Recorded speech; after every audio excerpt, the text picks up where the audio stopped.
Hello,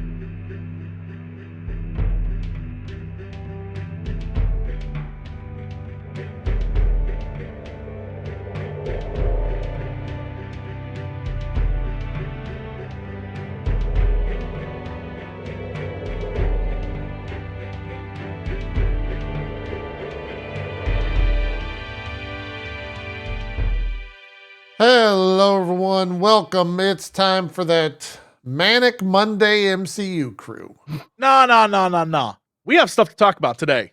We don't have to kill time today. This is good. I'm excited. We've got another red carpet for you guys. We've recorded the Eternals red carpet, and now we're going to watch it together. It was hot last week. It's going to be even better this week. The Eternals red carpet?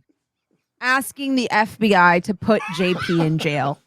Once again, I am asking for this man's mental terrorism to stop. You know, we are not going to pretend that the last MCU crew was unhinged because it was Monday. No, that's just a Monday thing, Bronze. It's crazy out here. It's Manic Mondays. You are lying. Manic Mondays with Mick Daniel. That's what we're calling it. That's it. Wait, you made us watch an hour of that shit. We have stuff to talk about, and hey, we can even talk about a little DC if it floats the kids' I was thinking maybe we'd watch a little DC. We can even do that. We might watch a little DC trailer because that might be worth it. I haven't watched the Marvel ones, but the Flash trailer, look. I watched it Ezra too. aside. Yeah. The fact that it's double Ezra aside. Yeah.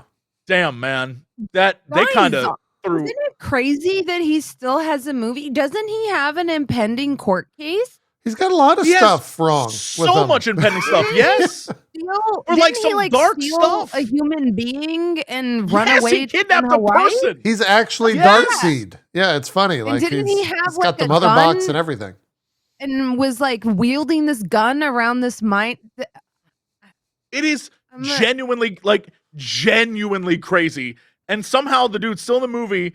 And I feel like that's Hollywood. Like in a lot of ways, that's just Hollywood. Money. Yeah, they're just like, guys, we can't cancel this movie. They can't undo it. We know our lead is an active piece of shit, but Michael Keaton's really cool, so let's try to get him as much face time in this trailer. He's going to be in the film for maybe 5 minutes. Maybe. Sure. But Michael Keaton, let's get them all up in there. Morbius the shit up. Yeah. But the thing is, the trailer was like... Trailer's fucking fantastic. Fire. Yeah. I can't wait for the discourse on that. Saving it. No. We haven't seen... No. It was a DC trailer. We're talking about the DC trailer, yeah. Yeah, I didn't think we'd talk about it on the MCU crew. Yeah. We're not the comic book crew. We're the DC MCU some crew every week.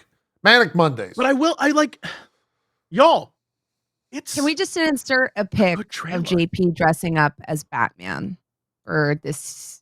For our he could be in the movie. JP could be in the movie. I am in the movie. I am part of the. I didn't want to talk about it, but Jesse blowed up my spot. Crew, but he did that. That was a goof, though. That was a goof. It was a solid goof. It's true. It was a big goof. It was solid goof. It was our. Here's what I'll say. Annual Halloween episode after Halloween. We still have to be the MCU crew because the DCU is still a complete We have to wait till it's good. Yeah, we have to wait till it's good, and then we'll jump on that bandwagon. Yeah. On my last Bagged and Boarded podcast reviewed Black Adam, and it was... I still haven't seen it. I am not watching it. It's not great, dude. It's not great. It's on. It's free to watch. I literally don't have to pay any money to watch that film. Although you can just watch my podcast, JP. Okay, all right. And then you don't have to. Although I'll tell you Pierce Brosnan was great.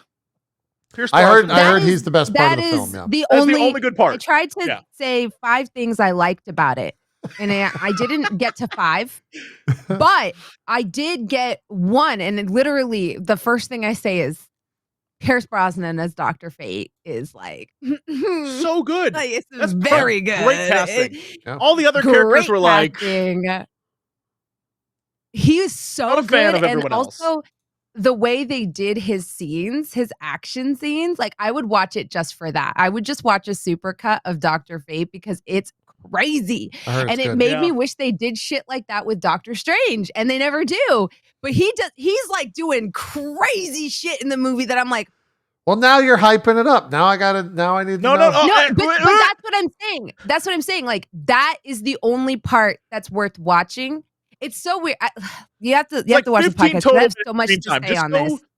Go YouTube it. Go YouTube the Dr. Fate scenes, and then everything else, just ignore it. Everything else, they didn't focus on like character at all. Like, they weren't like, okay, let's develop Black Adam's personality. Nope.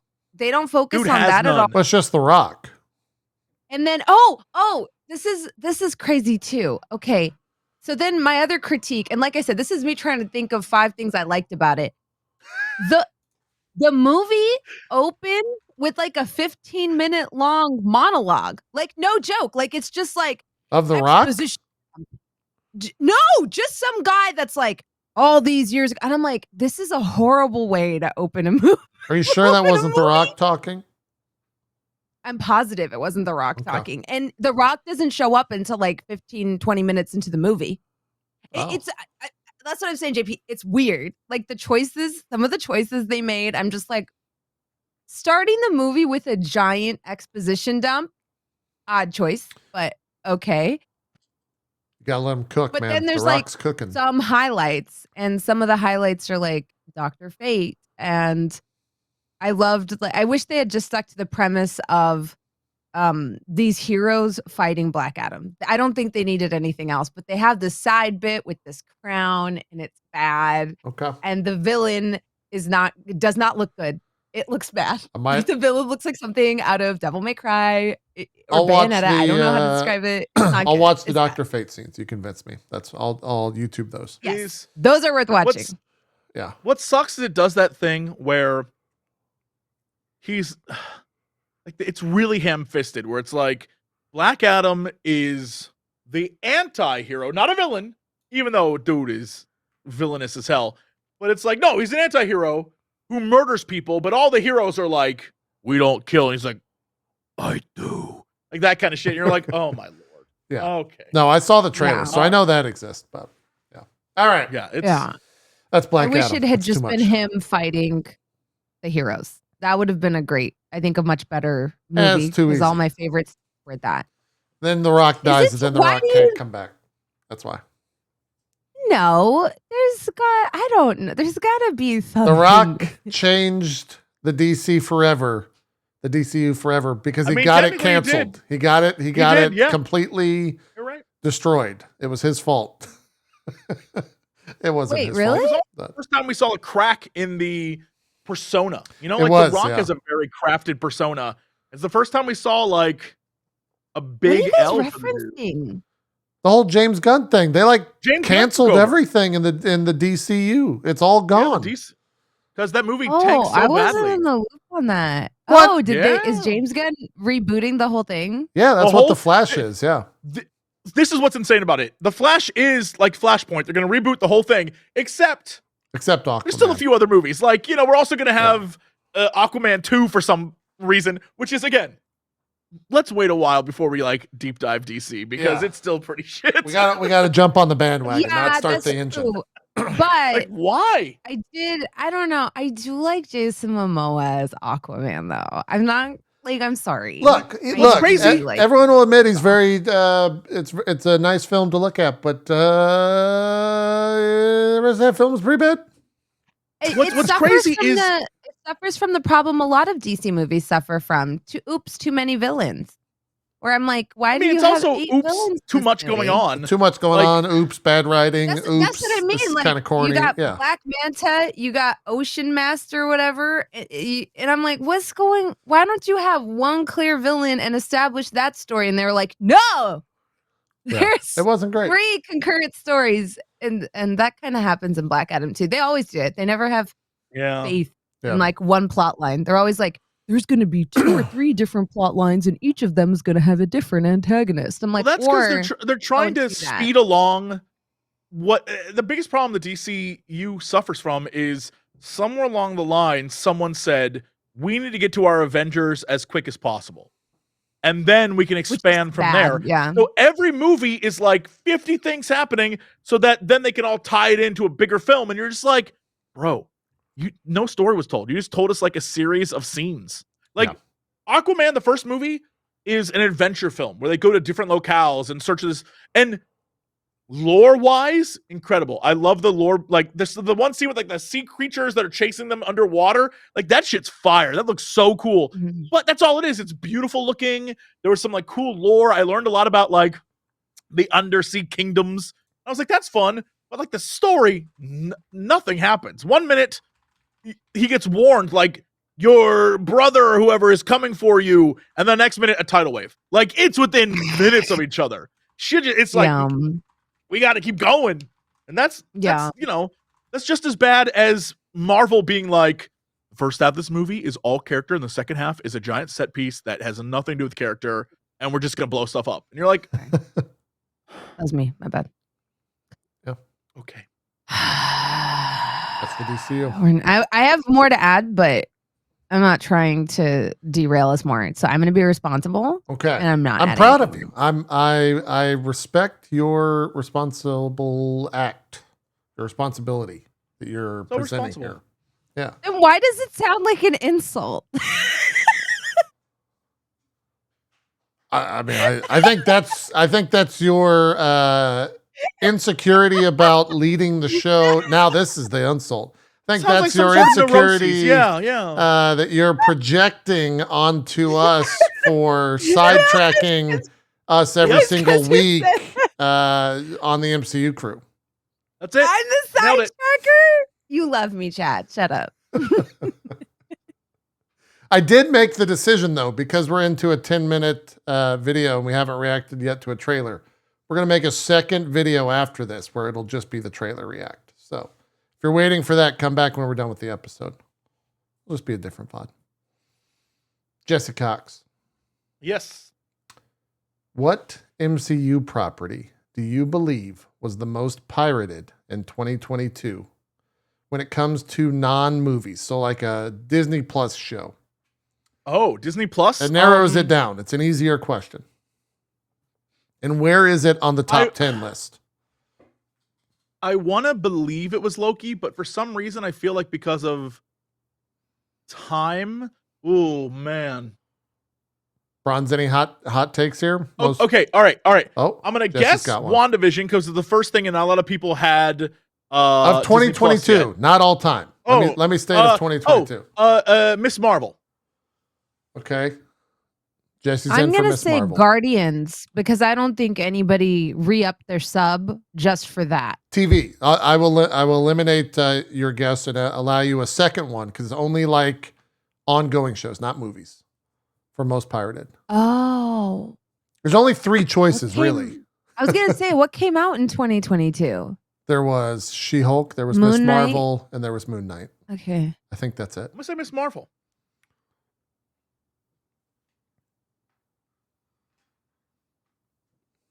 I'm going to say She-Hulk. Well, you're both wrong. You had a 33% chance to guess right. Moon Knight was number 5 at 9%. 9% of the top 10 piracy demand. That's crazy. Yeah. House of the Dragon, number 1. The reason I always choose the show that I'm like, oh, this is one of those situations where people are like, I'm not going to buy it. I'll pirate it, though, to see what's what, you know? So I was like, oh, you know, it's got to be something that people were like, that's not worth re-upping my sub for. I think most people liked or were attracted to the idea of Moon Knight because it was like the most not MCU thing that they've done, if that makes sense. Yeah. Also, Oscar Isaac's influence is not to be underestimated. That's also very true. That's very true. Yeah. I would have thought that would be it, which is why I went for Miss Marvel because it seemed like this was a trick question. I'm not gonna lie. Yeah, it did seem like I was like, it's gotta be Miss Marvel. No, that's because the last one was a trick question because it was the Eternals. This one was not the trick question. Yeah. The full list for those wondering. Shocked from the Eternals. The Rising of S.H.I.E.L.D. Hero. I don't know what that is, but that was number 10. What is it? The Rising of the S.H.I.E.L.D. Hero. Is that like an anime or what something? The hell that is. Oh, chat's saying that's anime. Okay. Spy X Family, 7%. Lord of the Rings, Rings of Power was 7% at number 8. The Eminence in Shadow. Is that anime, chat? I'm just going to think that it is 8% at number 7. Bleach season 1 was 9%. Moon Knight, number 5. And then Rick and Morty was number 4 for season 6. Running Man. Was that anime? That was number 3. Chainsaw Man. I know that was anime. Chainsaw Man's anime. IRL show? Isn't that am I wrong? Isn't Running Man like a Korean show that's like IRL? Korean variety show. Yeah, you're right. Yeah. Okay. Yeah. I know Running Man. Yeah. Okay. And then House I'm pretty sure I'm one of the people that pirated that. You can't just say that. Now we got to edit the VOD so you don't go to jail and we can do a show. No, because it was impossible to like find it. Yeah. Korea, nice please defense. Don't attack me. I don't think that's going to hold up in court. We're not streaming on kick.com, Bronze. We have to adhere to streaming regulations here, okay? Okay. Jeez. Right. Oh my God. Jeez. We got a bunch of Ant-Man stuff. A lot of this actually comes from the red carpet that was last week that we were not listening to the audio for. Ant-Man comes out this week, launches on Thursday. Does it come out early in Europe again? Is it already out? In Europe, any Europeans watching for some reason? Go to bed, first off. But second off, tell us if does it launch on Wednesday for you guys or is it still Friday? I don't know how that works. They're saying 17th. Yeah, they usually get it before us. Yeah. But they're saying 17th, or at least someone said 17th. So I will believe them. Tell us if we're wrong in the comments, YouTube. You will. Now we got one person saying Wednesday. You can never know. What do we got? We got Kevin Feige in his promotional bit. So you gotta take it for what it's worth, you know. He's promoting. He's out there making you go to the movies to see his movies. He did note that Ant-Man 3, quote, connects most to the bigger picture for the franchise. Goes on to say the full quote is, of all of our films we've done since Endgame, this is the one that connects most to the bigger picture. And that's what I'm excited about. Phase 4, we introduced a lot of great characters on Disney Plus and in theaters, all of whom will be very important going forward. But now, finally kicking off Phase 5, people are going to start to see the bigger picture as we get towards the next Avengers film. So I'm very excited for that part. It makes sense. I mean I'm here for connections. Always say that. He'll always say that. It's definitely protional. But I think it's also Kang, so it makes sense. Yeah. It's going to be like, guys, remember when they were like, Eternals answers all your questions about the MCU? Yes. Like, oh, okay. Yes. Yeah, it does have that vibe. Like, I keep thinking back to that one reviewer, and she made a video where she was mad about some Marvel movie where she was like, there aren't connections in this film. No one's connected to anything. And I keep feeling like, it's nice when they do that. And boy, do I love it when something's explained or connected back to something else. But is that, like, can we start with, it's a good movie. It really tells a great story. The characters are really fleshed out. Like, everything about it's good. It's a great standalone piece, but also has connected. Well, I'm sure that's what I want. I'm sure that was in the interview, but that's not a headline. Yeah, right? but this is all headline bullshit.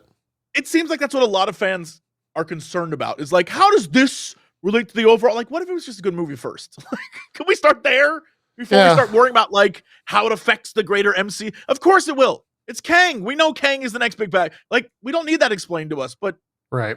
I guess we do still. I don't know. Yeah. The social media reactions hit, by the way, last Monday night.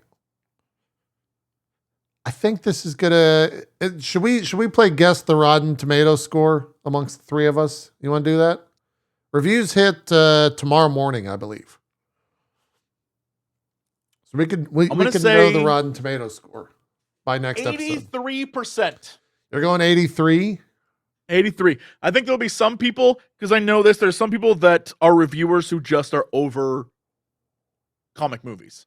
And so they're gonna like just shit on it. Wait. Audience score or critic score. We can do both if you want. Okay. We can do both. Yeah. I'm saying 87 and 92. 80. Oh, you're going high. I think 87. I think they're gonna like it. I think people are gonna like it. I think it's gonna. That's just We'll allow. We can alter our write them down or have the chat make note of them. Because we can change them after we do some social media previews. I'm gonna stick with what I said. I'm gonna say 83 critic, and I'll say 85 for audience. I'm thinking like low 70s for critic. Really? I'm thinking like mid 80s for audience. Why do you think low 70s for critics? What about this movie do you think is like? Because like the social media reactions weren't as like, they used the language where they were very much quick, or they were very quick to be like, oh yeah, Jonathan Majors nailed it. He was fantastic in this film. He was great. Ant-Man comes out next week. Like that's all they said. That's true. That's true. That is a bad sign because if you put a gun to my head and you were like, what do you think of Thor, Love and Thunder? I would be like, Christian Bale. Yeah, if you had to give a social media take where you couldn't spoil and you had to be positive in it. Christian Bale. So delightfully terrifying, very strong, nuanced performance. Yeah. Thor, Love and Thunder comes out next week. Yeah. Please don't shoot me.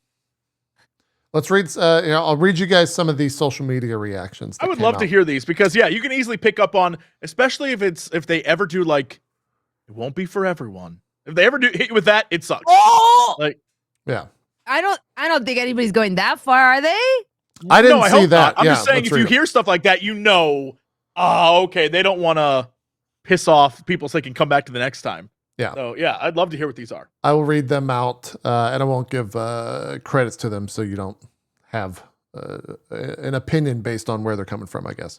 Ant-Man and the Wasp: Quantumania has two very important aspects. They lowered the jokes times 20, and Jonathan Majors is incredible as Kang the Conqueror. Kang is a villain that the MCU really needed. Thank you, Majors, for elevating my expectations. Phase 5 looks promising.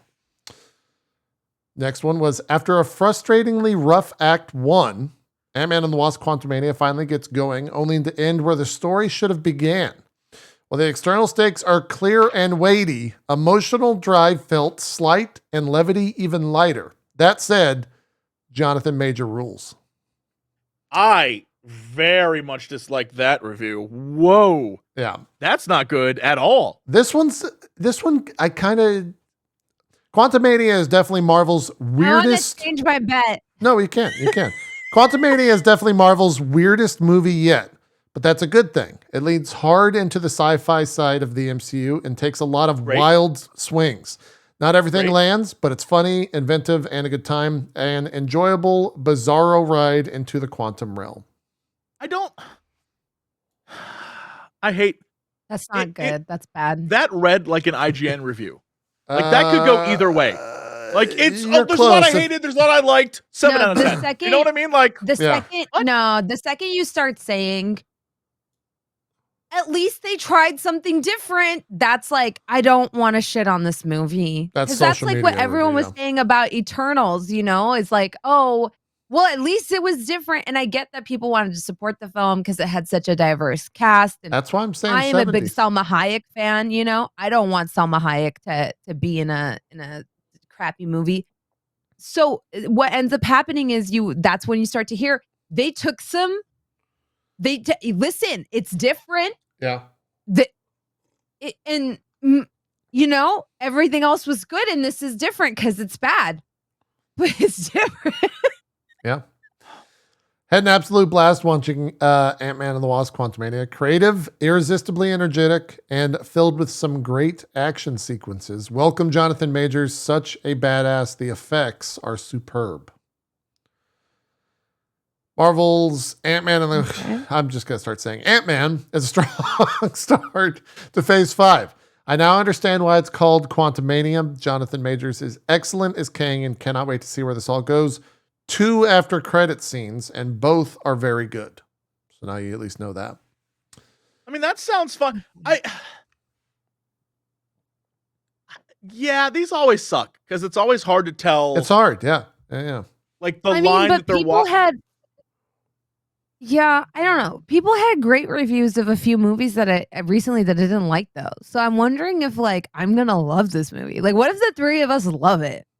I mean, anything can happen. I'm hoping to love this because I am waiting for the even though I just shit on connections, I'm waiting for the last phase that was truly awful. Yeah. Here's where it all starts paying off. Like, I just want that. I don't even care if the movie's like fantastic, as long as it's like, now we're doing shit. Now we're in it. Let's go. I'm ready for that moment because I haven't felt that at all. Yeah. Like, we had Endgame, and then it was, we're going to flounder and like do some stuff. And yeah, it's, I don't know. I just want that way to during Loki. Yes, and that's why I'm hoping that because Loki is like the Kang connector, and then we get a Loki season 2, I'm hoping that we get some like, all right, let's bring Kang in. Because Kang's a cool-ass character, and it's about time we get to see Kang do some shit, and more importantly, have a good actor play Kang. Come on, man. That's it. There's potential here, so fingers crossed. This one says, just got out of Ant-Man and had a surprising amount of fun. It's an out of this world, inside this world, quote, romp that is mostly a testament to the tireless work of countless visual effects artists around the world. Kang, MODOK, and a weird jelly man are the highlights. I don't know who the jelly guy could be. Quantumania remains what has always been a key to the Ant-Man movie's heart. Everyone in the Ant family has a role to play, and MODOK goes ham. I want to know what that means. A fun, funky little romp in the quantum realm. Yeah. And only the beginning of Jonathan Majors' reign as Kang. Catherine Newton, MVP. Don't expect Avengers 5 because that's not what it is. That's not what the Ant-Man movies are. It's a weird thing. Okay. Ant-Man and the Wasp: Quantumania is by far the Marvel's weirdest, zaniest movie to date. Major stands out strongly. The Z-bomb. That's the Z-bomb, guys. Oh, no. Kang elevates the whole film. Majors and Paul Rudd are intense together. Lots of CGI, crazy new characters, and an exciting trajectory for the MCU saga. So it sounds like they're going to like do some things and like put us on a course. The Z word, though. The Z word. Zany is always bad. When you hear zany, it's associated with kids' movies that parents have to sit through. Yeah. Zany adventure for the family. Like, oh boy. But again, the reverse of that, the adult version of that is camp. Camp is good. Like Killer Clowns from Outer Space. Campy. I'm in. Yeah. Like if someone says campy, it's like, oh, this is gonna be amazing. Zany is like, this is Spy Kids. Yeah, zany. Oh my God, you're right. Zany is like if there's a character whose name is like poo poo pee pee. You know what actually? Does, like, art jokes. Like what a zany character. You know what actually is funny, Bruns? You said Spy Kids. There's a couple of these that say this is Marvel's Spy Kids.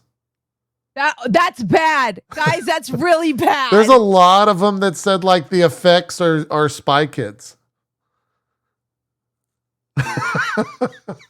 I remember seeing that. I'll try to find him here as we keep going. Sweet sassy Malassie. This one says, if you love the first two Ant-Man movies, I don't know how you'll feel about this one. It's bizarre, but whatever else divides viewers, I think we'll all agree that Kang, everything related to Kang, soars. What is happening? That's good. This might be the movie I like the most. This is also what I heard, Jesse. And this is, I don't know how you're going to feel about this. There's a lot of references to Star Wars. Like this one. It says, Ant-Man kicks off Phase 5 with one of the MCU's most fascinating entries.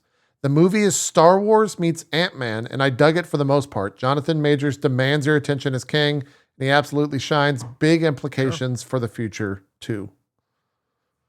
So it's kind of all over the place, man. I think is the fact that Kang has an empire, and for some reason they like added a whole rebellion to this story, which I don't know is necessary, but we'll see how much of a role that actually plays. But yeah. Yeah.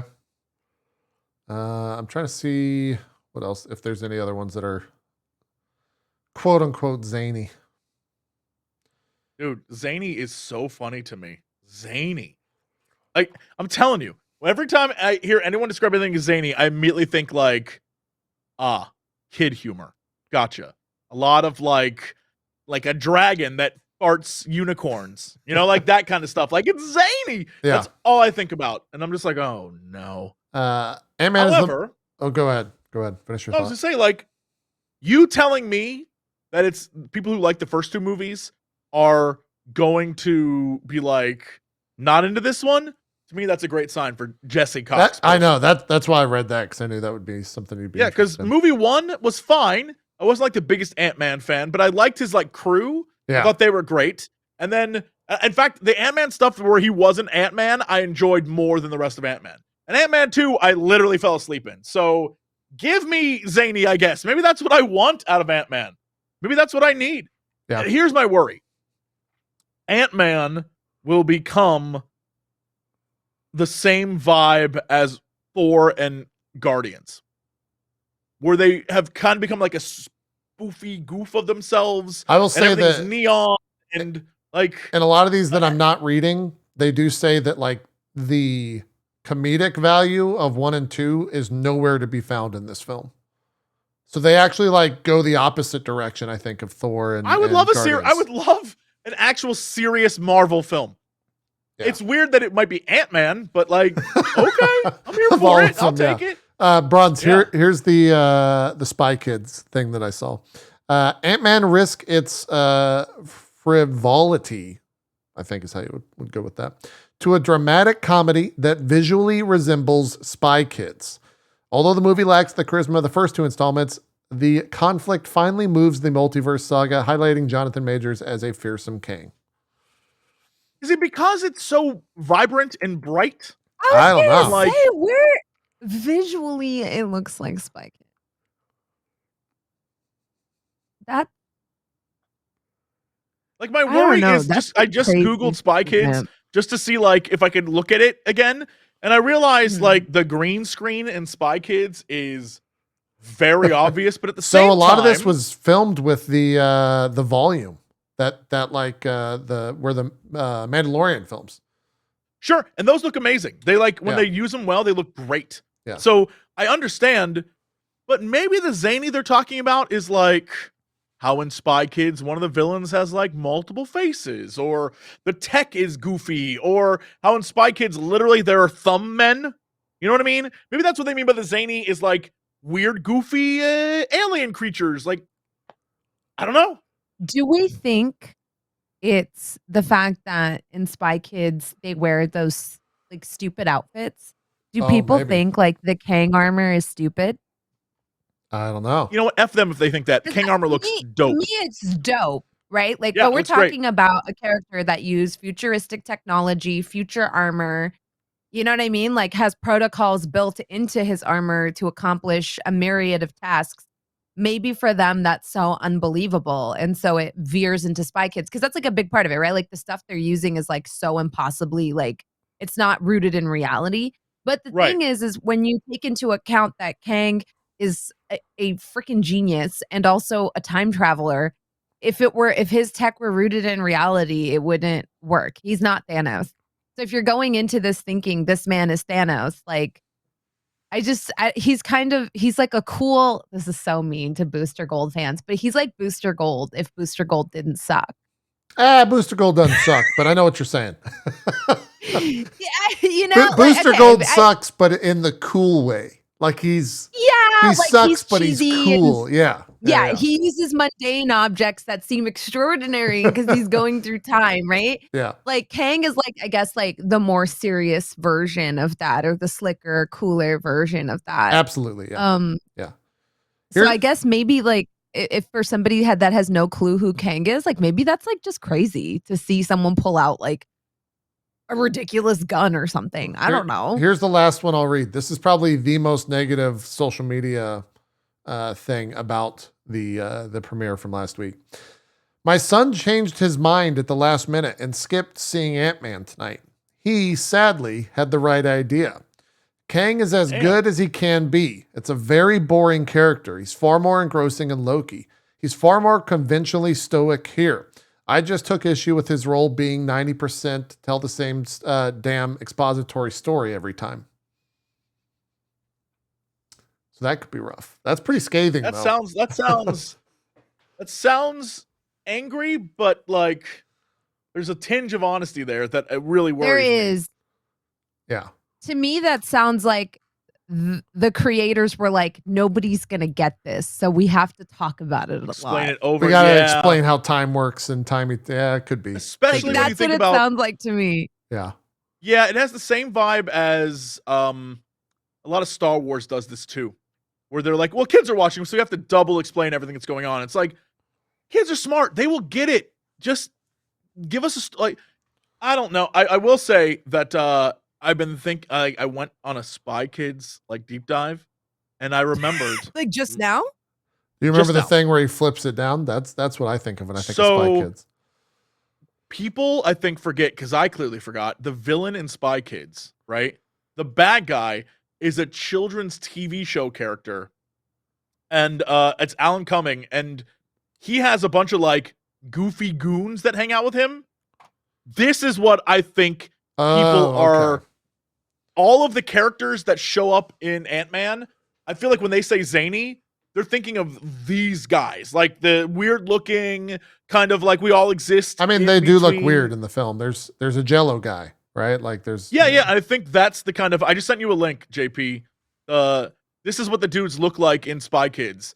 For anyone who forgot, maybe that's probably what they're thinking of. Oh, there it is. Alan Cummings has a TV show with these creepy dudes on it. Not the thumb people. I'm talking these creepy dudes that are like crazy stretch smile face. These guys.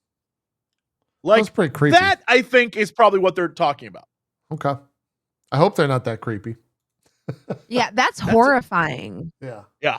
A little much. Jesse, let Zany go. I can't. Zany's a big word, man. Zany's a big word. Zany is a big word. Yeah. You don't just throw that around. Some of these other snippets. I also think.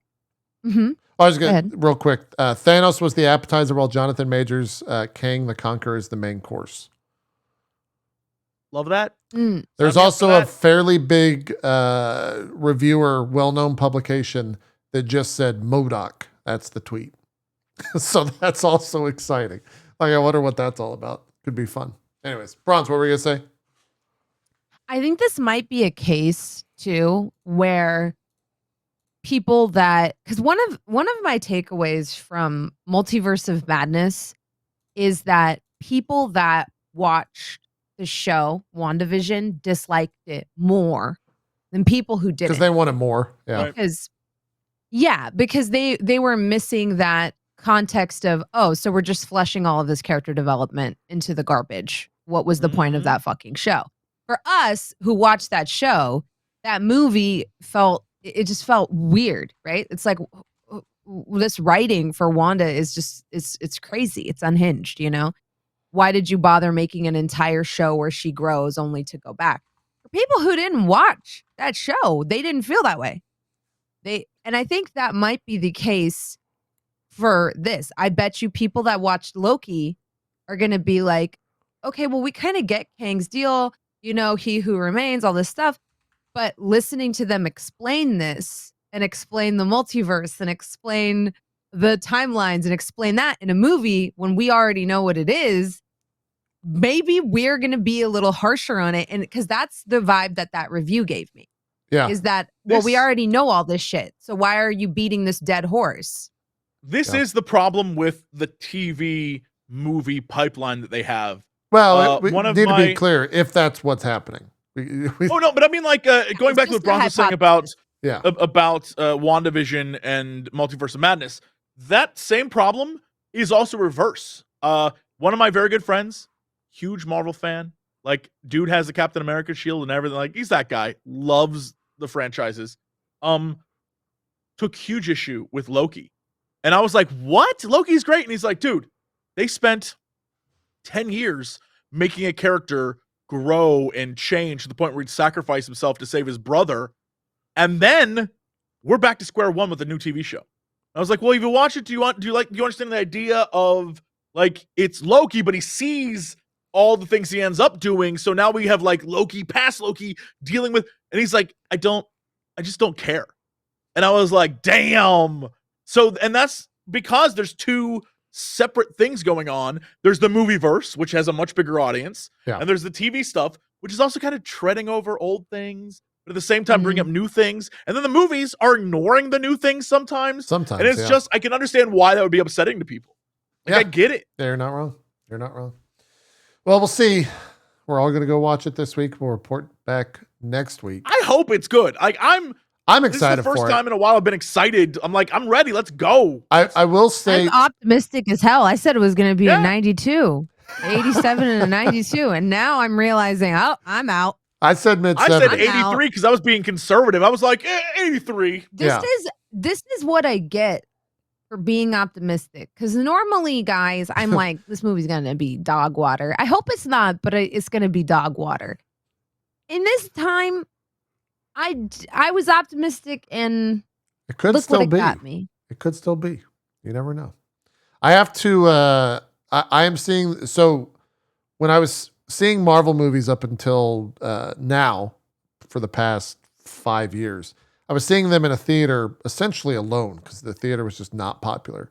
Now I'm going to a very popular theater, which will be filled with like most likely a mass amount of Marvel fans. I have to make sure that doesn't like change my experience because that's a completely different experience. Yeah. Even if the movie sucks, if the crowd's awesome, it can like make a movie in a lot of ways. I'm convinced it colored my experience when it comes to Spider-Man. Spider-Man, the more I watch it, the more I'm like, I like this movie, but like there's a lot that they could have done with this film. It's a lot of fan service, but in the moment, it was the happiest. Like the crowd was losing their mind. I was like, this movie's amazing. This is might be one of my favorite movies of all time. That might be what happened. I'm like, did I go too hard on it? Like, was I too into this movie? If MODOK, like I'm expecting the type of crowd that MODOK is going to show up on screen and people are just going to start cheering. Like that's the type of crowd I'll be with. So a fun crowd, right? But we'll see how it actually affects, my thoughts on it. But very curious indeed. It'll be the first big Marvel thing of 2023. So we'll report back next week. Fingers crossed. I'm hoping for good stuff. Like I just want to be entertained. I just want to like see some cool visuals. I want Kang to be a badass. And if MODOK is fun, great. But like, I just want to see a movie that from start to finish is cohesive. Like that's all. I don't want another movie where it's like, and then insanity for 45 minutes and explosions and like, you don't have to do that. We can like tell a good story too. Yeah. So, Andor it broke me. I'm like, you don't have to go crazy all the time. You don't have to monologue Shakespearean bullshit all the time, right? Like, yeah. I think that's like what happens though. Like when you watch something that's like really good and then you come back to like where they have to please way too many audiences because this movie is so expensive. It's hard to go back, right? Yeah.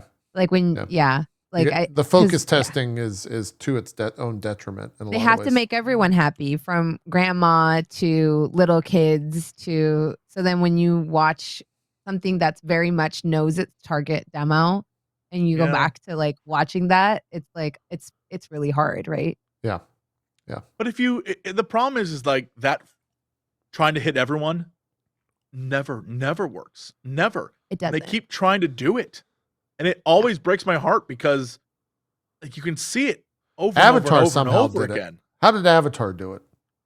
Avatar did it because it's a spectacle. Okay. I still haven't seen Marvel gives us like Marvel fans have literally seen like I remember watching the first Avengers, and when the camera pans around all of them, I thought that was the coolest moment in cinematic history. That was the pinnacle of cinema. Yeah, I was like, oh my God, all the Avengers are in New York and they're fighting. This is incredible. I still remember the theater, the city, and time of day and date when I went and saw that film. Yeah, and then Avengers 2 comes out and they do that thing where like in the Force they all jump and they're all on the line. And I was like, this is the greatest thing I've ever seen. We'll never get better than this. Still remember the peak of cinema. And they keep like building it. And finally Endgame is literally like every hero. And you're just like, this is the greatest thing I've ever seen. These eyes I felt like the dad in Rudy. This is the greatest thing these eyes have ever seen. Like it was beautiful. Franz, do you know what Rudy is? Have you ever seen Rudy? Oh. You would love Rudy. Rudy is you probably like Rudy. Great movie. You like Sean Astin? Do you know who Sean Astin is? I love Sean Astin. Okay, you should watch. You should watch Rudy. Sean Astin about a boy who just wants to play football for Notre Dame, and it's one of a classic film. What you're describing, Jesse, that was me as a little kid watching Lord of the Rings in the movie theaters. Sure, yeah. Like that was like my, like you know how people talk about, like, Star Wars came out before I was born, I think, but like, you know how people talk about like going to see Star Wars as a little kid, like that was me with Lord of the Rings, because I had like read The Hobbit, I read the books, and then I think I was in the process of reading them as the movies were coming out, and I remember there being like certain scenes in it where I was like, this is cinema. Like this is, nothing is ever gonna match this. And like, it has a 12-year-old bronze just looking at the screen. This is cinema. It has the same vibe. I was obsessed. It has the same vibe as the Avengers movies, where you watch the first Lord of the Rings movie and that fight scene in the forest, you're like, damn, that was cool as shit. And then the next movie, it's like, yo, Helm's Deep, it can't get better. And then you have Return of the King, and it's just like, this is the coolest fight this is the most epic thing. And the horror flows, and I'm like, that's arguable. It's pretty good. That moment when Aragorn sings and you see everyone around him while they crown him, and everyone kneels as he sings that song. Oh, at the end? Yes, at the end where he goes like, you kneel for no one. Oh, that's the best moment in movie history. That's the best moment in movie. I don't care what anyone says. Yeah. And then there's like buds in the wind. I was like, oh, I remember sobbing. And my dad was like, that's enough. Okay, that's enough. Moment in cinematic history. I don't care. It's #1 movie. That moment where he's like, my friends, you kneel. That's the best moment. I don't care. Well, best tune in next week. Ever. We'll see if Kang sings and gives Ant-Man a crown. No, Kang needs to be like, kneel, bitch. And I'm like, you're just gonna kneel down. Yeah. Yeah, and so the thing with Marvel is, just like with Lord of the Rings, if they would have made like a Lord of the Rings 4, right? The Hobbit came out much, much later, so it had like a reset time. Same with Star Wars. There was like a little reset time. But Marvel is, because it's every year more Marvel movies, they hit us with the most epic thing in the world, and then are like, gotta do it again. No, a reset. Let's take it back. And it's like, yo, that's first off very hard to do. And anytime anyone does it, it's always difficult. And they just didn't land it. So now we restarted, and everyone's kind of like, okay, I guess we'll wait for something cool to happen. Yeah. And it's been a year and a half, and nothing really, actually a full pandemic, and nothing really cool has happened. 3 years, We're kind of waiting. Yeah. And they have this issue on a micro scale within the movies too, because I'll never forget watching Love and Thunder and the fight that happens in space with Christian Bale fighting everybody. That is like, he's like fucking teleporting using the shadows and shit. It's cool as shit. It's cool as shit. It is. Yeah. I need to go back and rewatch that film. I need to rewatch that. Should have been the climax of the movie. And instead you go into a much stupider fight. That's the and I'm like, the kids fighting, I am not a fan. That was not a fan. Like when he's on the kids planet, fighting was stupid. Fucking handing out naps, teleporting in shadows, and that wasn't your final fight. Yeah. What are you doing? That was the coolest scene. That's because he had to be a badass, and that it wasn't his final time. It wasn't his final thing. But anything from there is downhill. You know what I mean? I'm like, you set us up to where whatever you were gonna put after this was gonna fucking suck, man. Sure. Anyways, I'm stopping conversation. Go watch our Love and Thunder. We said all this already. We're done talking about Love and Thunder. I have to do this because you guys will go on talking about Love and Thunder for another 30 minutes. We love to talk about it. I think Jesse's right. It's like, you can't go. When you have a moment like that, it's hard to like go up from there. Right. And so it's a pacing problem. And this isn't specific to Love and Thunder, because the same thing happens in Black Widow. It's in a ton of stuff. The bridge fight with Crossbones. That's like probably, is his name No, it's not Crossbones. Taskmaster. Taskmaster. Like they do it every single time, and it's like they have to come back from that. And I really hope that we don't get like a really amazing fight with MODOK, and then the movie goes on for another hour. I'm like, don't put your I best think fight in the MODOK's middle could of be the middle movie. piece. Yeah, MODOK could be a middle piece of that movie. Don't put your best fight in the middle of the movie. I think the They reason did why say a lot of the social media things did say the final fight's the best fight in the film. So I hope Great. that satiates I'm excited for that. Okay, Yeah. good. fears. Yeah. Good. If Yeah. anything, I hope it's literally the stuff we saw in the trailers where Ant-Man and Kang are like, F it, let's go to... I want to see Ant-Man be like, I don't care if I die, let's do this shit. Like, that's what I want. The reason why I like Spider-Man so much, thinking about it, is it does well the thing that I think the MCU as a whole is not, where the last fight is over the top and there's so much crazy shit and they literally bring him back to one. Like the end of the movie is like, dude starts over, but they do it in a way where he cuts ties with everyone and is like, all right, I'm your friendly neighborhood Spider-Man. I'm just going to take it from the top. And that is like, oh, now I want to see what happens to him and what they do with this character in the future. Like, oh, that's fascinating. And they haven't really hit that with anything else lately. Like, Multiverse of Madness was another, like, we're getting bigger, we're getting crazier, we're going to do more. And there was a lot of great stuff in there. Again, all the Doctor Strange shit was amazing.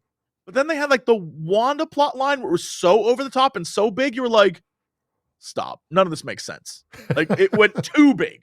She's, like, traveling dimensions. Well, she doesn't need to. She can literally create shit with her brain. Like, what? She need to do this. Like, it doesn't make sense. Like, they just went too big with it. That's true. Well, we'll see next week what happens if they go too big, if they go too small. I just hope MODOK makes it through the film. No way MODOK makes it. No, MODOK's dead, dude. No, MODOK's dead. I hope he makes it through the film. He's dead. MODOK's super dead. He's the guy who dies so Kang as a character could... Someone has to die, right? MODOK's dead. Not to save Kang, but MODOK dies because one villain has to die, and then Kang gets to like... I think the OG Ant-Man's gone. I think he's dead. And then I think Ant-Man gets stuck and Cassie comes out. That's where I think we end up. 100% I think Ant-Man doesn't make it out of the quantum realm. But he's still alive. He gets stuck, Yeah. I think Kang will trap him there. Yeah, as like a gotcha, bitch. And then Kang will be free in some way. He gets on his time chair and fucking floats away. Yeah. I think, if anything, my big, boy, that's not... Knowing what I know, because I accidentally spoiled myself about a character. Yes, I know what you're saying. I think said character will die. I don't. But do like one of those, like, in the end, I did a good thing. No, like fuck that. I don't. If that happens, I will actually be upset if that happens. I feel like that's going to happen. I hope that doesn't happen. Anyways, we're talking in things that most people won't get, so. Yeah, I absolutely hate. I didn't read the spoilers, so I... Yeah, no, you won't. I didn't want to either. Literally, some dude posted like a photo, like a close-up photo of Kang on my Twitter timeline and was like, cool, all right, thanks, internet. Or not Kang, MODOK. Yeah. And I was like, cool, thanks, internet. Well, we'll see. Next week, we'll have a review. Got a little bit more news. Bronze. It has to do with Daredevil. That's why I bring you up. Ooh. Vincent D'Onofrio responded to someone on Twitter admitting that the MCU series, Daredevil Born Again, will, quote, be very different than the Netflix show. Don't say that. Don't say that. Don't say quote, that. Don't say that. But still really cool.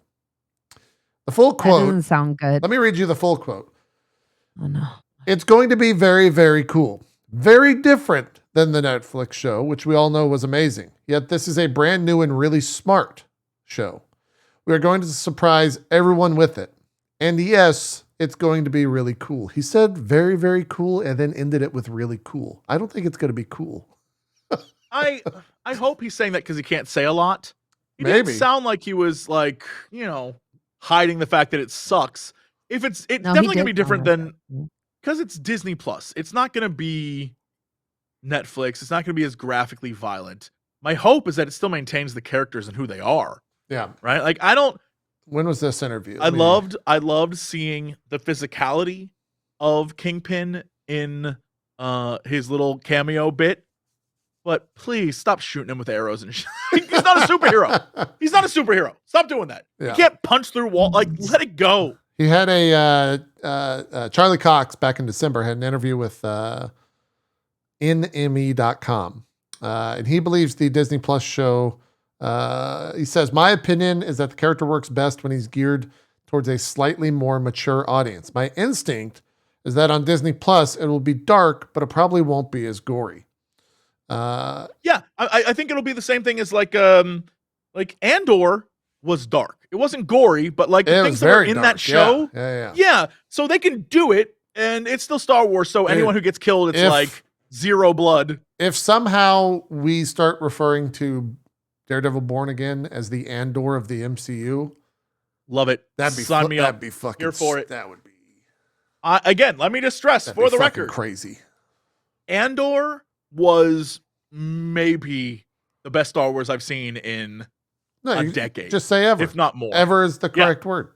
It's truly fantastic. So if they can like nail it, man, that's all I want. If they can give us like some really great street level heroes, and then if we can get like a Daredevil and Spider-Man movie team up thing, holy shit, I'd be so pleased. Yeah. We'll see. We're gonna interrupt this news, by the way, Jesse Cox. I have an image to show you. Oh no! I have an image to Vincent show you. D'Onofrio is so good. Like you can't. Good. Yeah, he's incredible. Like, in fact, and the entire cast of the original Daredevil series. He's honestly too good of an actor for the MCU. Yeah, same as Christian so Bale. Much talent. Yeah, he's just got raw talent. Again, even I was about to say Predator, but that is not that. Punisher, yeah. Punisher is like they've all this amazing talent. They should just scoop up and bring back. I agree. Even if they can't Punisher for real, at least give us something cool. I agree. We'll see. Anyways, leaked image. It wasn't really leaked image. An actual image of Hugh Jackman preparing for the upcoming ripped as hell. Yeah. Deadpool. This is wild. Oh man. The amount of steroids pumping through this man's body have to be. Did you see the before photo? No. Why? The before photo? Look at his leg. Dude, I'm telling you, before photo, he looks like a normal dude doing normal stuff. And then this photo, you're like, that was less than like 5 months. Dude is. Yeah. That's what I'm saying, man. He's probably drinking no water and eating nothing. I mean, that's steroids for sure. That's insane. Like, look at his fucking leg. That Disney growth hormone. Yeah. DGH. Yeah. It's wild. You know what? I'm here for it. The other thing is, I don't know if I wanted a Wolverine that's this fucking jacked. I do. I want jacked Wolverine. You want hell yeah. You want the steroided up Wolverine, just like going crazy with the Yes. All right. Yeah, with the chops. Deadpool? Yes. Yeah. Yes, he's there to stick his ass in the yellow outfit, and I'm here for it. Sign me up. Let's go. Yeah, he's said in the past that he doesn't do steroids. I think the quote was something like he doesn't love his job that much, but we are goofing. We're goofing. Calm down, internet. We're goofing. Man, that is this man's like 50 plus. I'll say it. I don't want to see that. You don't want to see that much veins? I do. You want to see those ripped I do. Nasty. You pointed at his leg and it looks fucking disgusting. Like, here's the thing. There is room with Logan to just have really great daddy energy. I want the boxer past his prime, the footballer that used to be pro and has since retired with the fur and the leather jacket and the salt and pepper hair and the crazy chops and the whiskey in the hand. I want that Logan with Deadpool because we've seen this one in like 30 movies before and the man has gotten older. So why are we trying to jettison him into the past? Like, lean into the old grizzle has seen some shit. Like, I love that. And let the man eat carbs. Like, No, make him work. Make him work. He can sing a musical while he does it. Make him like I want it. I want him. Just ripped and but he's jacked, a great like actor. grossly He doesn't jacked. need that to have presence. Oh, like I said, CG more muscles onto him. You're just trolling. No, I think Jesse generally wants that. I think I want like a ripped ass. Like here's the thing, because he's not short. In my mind, the perfect Wolverine is like 4'5", all muscle. Yeah, a ball of muscle. All ripped, like little tiny dude. Jesse just wants MODOK, but in a Wolverine suit.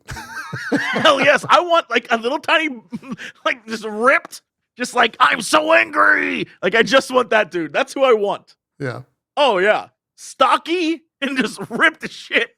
That's who I want. That's my Wolverine. It's kind of wild. I want wife also hairy and jeans and a a leather jacket. I mean, I want him hairy too. Maybe extra it's the angle or something, but like hairy is 100%. Yeah, but look how big his fucking arms are. Like that's also him flexing, and he's probably been lifting weights for a while. This is like the perfect shot. Pump. You know what I mean? Yeah, he's got some pump. Those arms are fucking wild. Those are some you giant pointed out the arms. leg, and I'm like, I can't. Oh yeah, no, the leg is crazy. The leg is like veiny McVeigh. I'm gonna be honest. I didn't notice. Even though there's a lot of people that love, yeah, even though there's a lot of people that love veins, I'm not a fan. It always weirds me out. I'll be honest. It always, even arms and like when like really ripped dudes are like all veiny and they like are super excited about it. I'm like, in their arm and goes, yeah. I got you. I don't know that I like that. So yeah. Anyways, I thought that was he tweeted that in his training for Wolverine. I'm here for it. Sign me up. Anthony Mackie did a interview with Yahoo Entertainment and said that they are starting filming in March, and that everyone's getting squared away and ready to go right now for Captain America 4, the New World Order. That's of course cool. Harrison Ford will be in that. He'll be playing General Ross. There's also some big rumors about adamantium, speaking of Wolverine, being a key plot point in that film. And that is what the New World Order is that someone finds adamantium out in the ocean thanks to a man in the ocean. So, yeah. All right. The rumors are wild. I need everyone to know. I just need to say this now because I'm really worried this shit is going to be in the movie. Adamantium.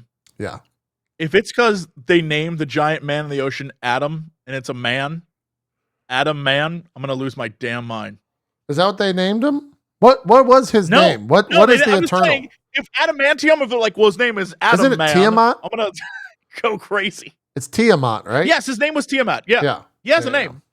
Yeah. But no one on Earth knows that. Only the Celestials know, the Celestials and the Eternals know that. Yeah. Because it's said to, whatever the hell her name is, after she takes over Salma Hayek's place. The dude's like, Tiamat, which, by the way, I forgot about Eternals. It's not great, but those giant dudes are the coolest shit ever. They're pretty cool. They always will be cool. Yeah. And it upsets me that they were kind of wasted, but they're pretty cool. Two other bits of news. We talk MODOK and then wrap this VOD up, then watch some Guardians 3. Apparently France didn't watch Black Panther 2 until it was out on Disney Plus because according to France24.com, Paris's defense minister on Sunday condemned the latest installment of Marvel's Black Panther franchise, which depicts because the French scene, French troops caught trying to steal resources belonging to the fictional African kingdom of Wakanda. Interesting. It's just real silly. They're like, fucking Marvel. You're tired of your people being bad guys in media? Oh, I'm so sorry for you, France. Yeah. I feel like England was like, welcome to the fucking show. Yeah, Germany was equally like, Germany's like, hey, yeah. Middle Eastern country. Literally any Middle Eastern country. We get shot in every fucking game. We are the villains of every fucking movie. Iron Man opened with the terrorist camp with the guy speaking Hindi. And I was sitting there like, all right, because of course I'd be the terrorist. Okay. Cry me a fucking river. It's real silly. It's real silly. Bitch made. It is very silly. It's hell? like not real. It's not real. It's like you're a villain one time. Oh.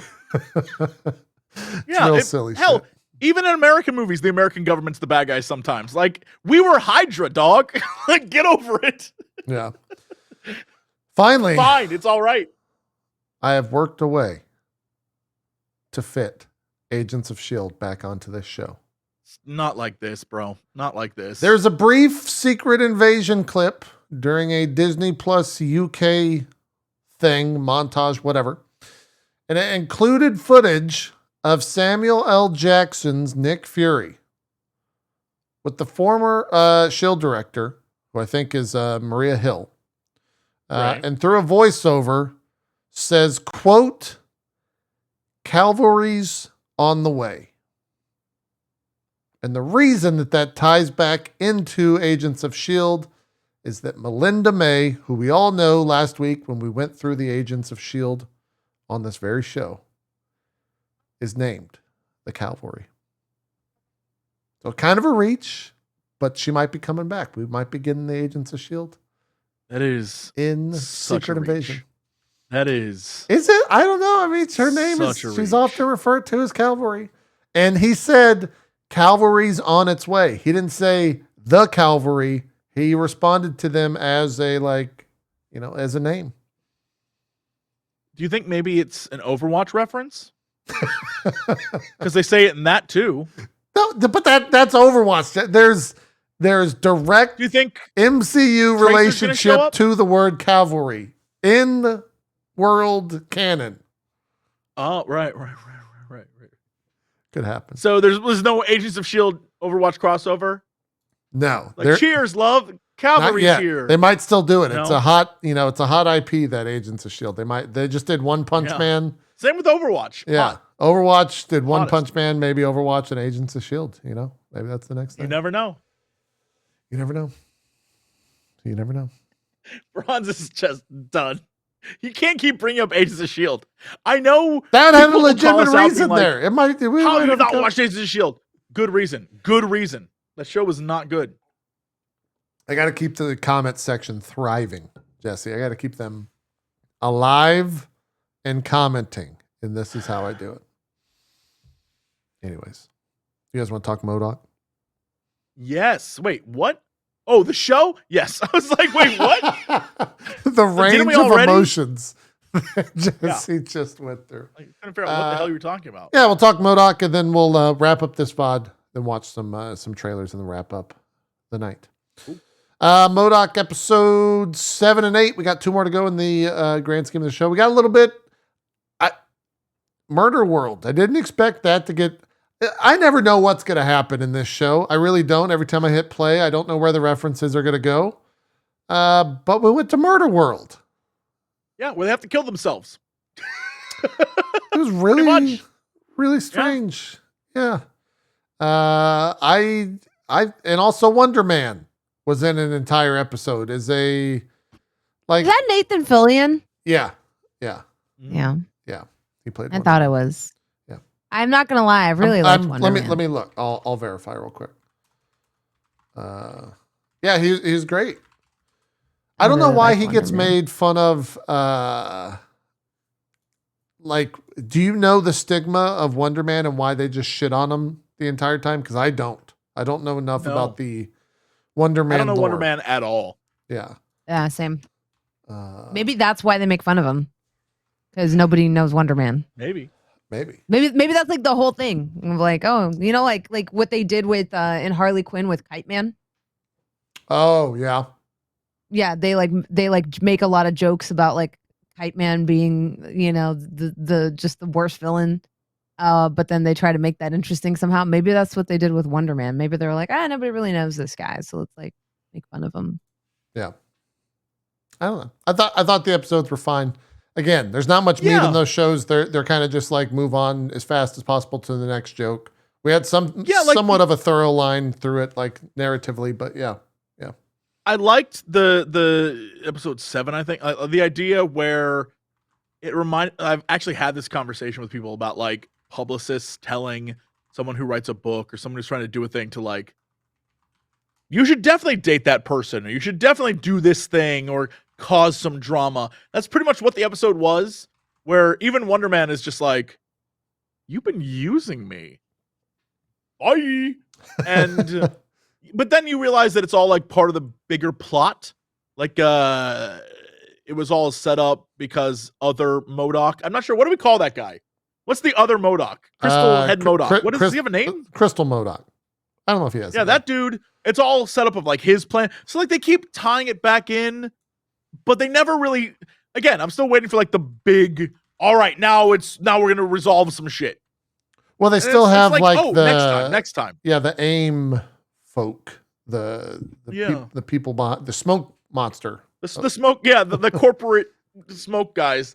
Like they're there, and then you have evil MODOK, and then like Robo guy, whatever the android, whatever his name is, and they always like they keep bringing it back to that, and it's very like each episode by itself, standalone, is very fun. The jokes land with me. I have a great time, but I'm still waiting for like, okay, and when does this pay off? And I'm terrified because there's no season 2 that we're gonna get to the end of episode 10, and it's not gonna be resolved. And I'm gonna be like, yeah, Bronze, does it pay off? Do we get a payoff?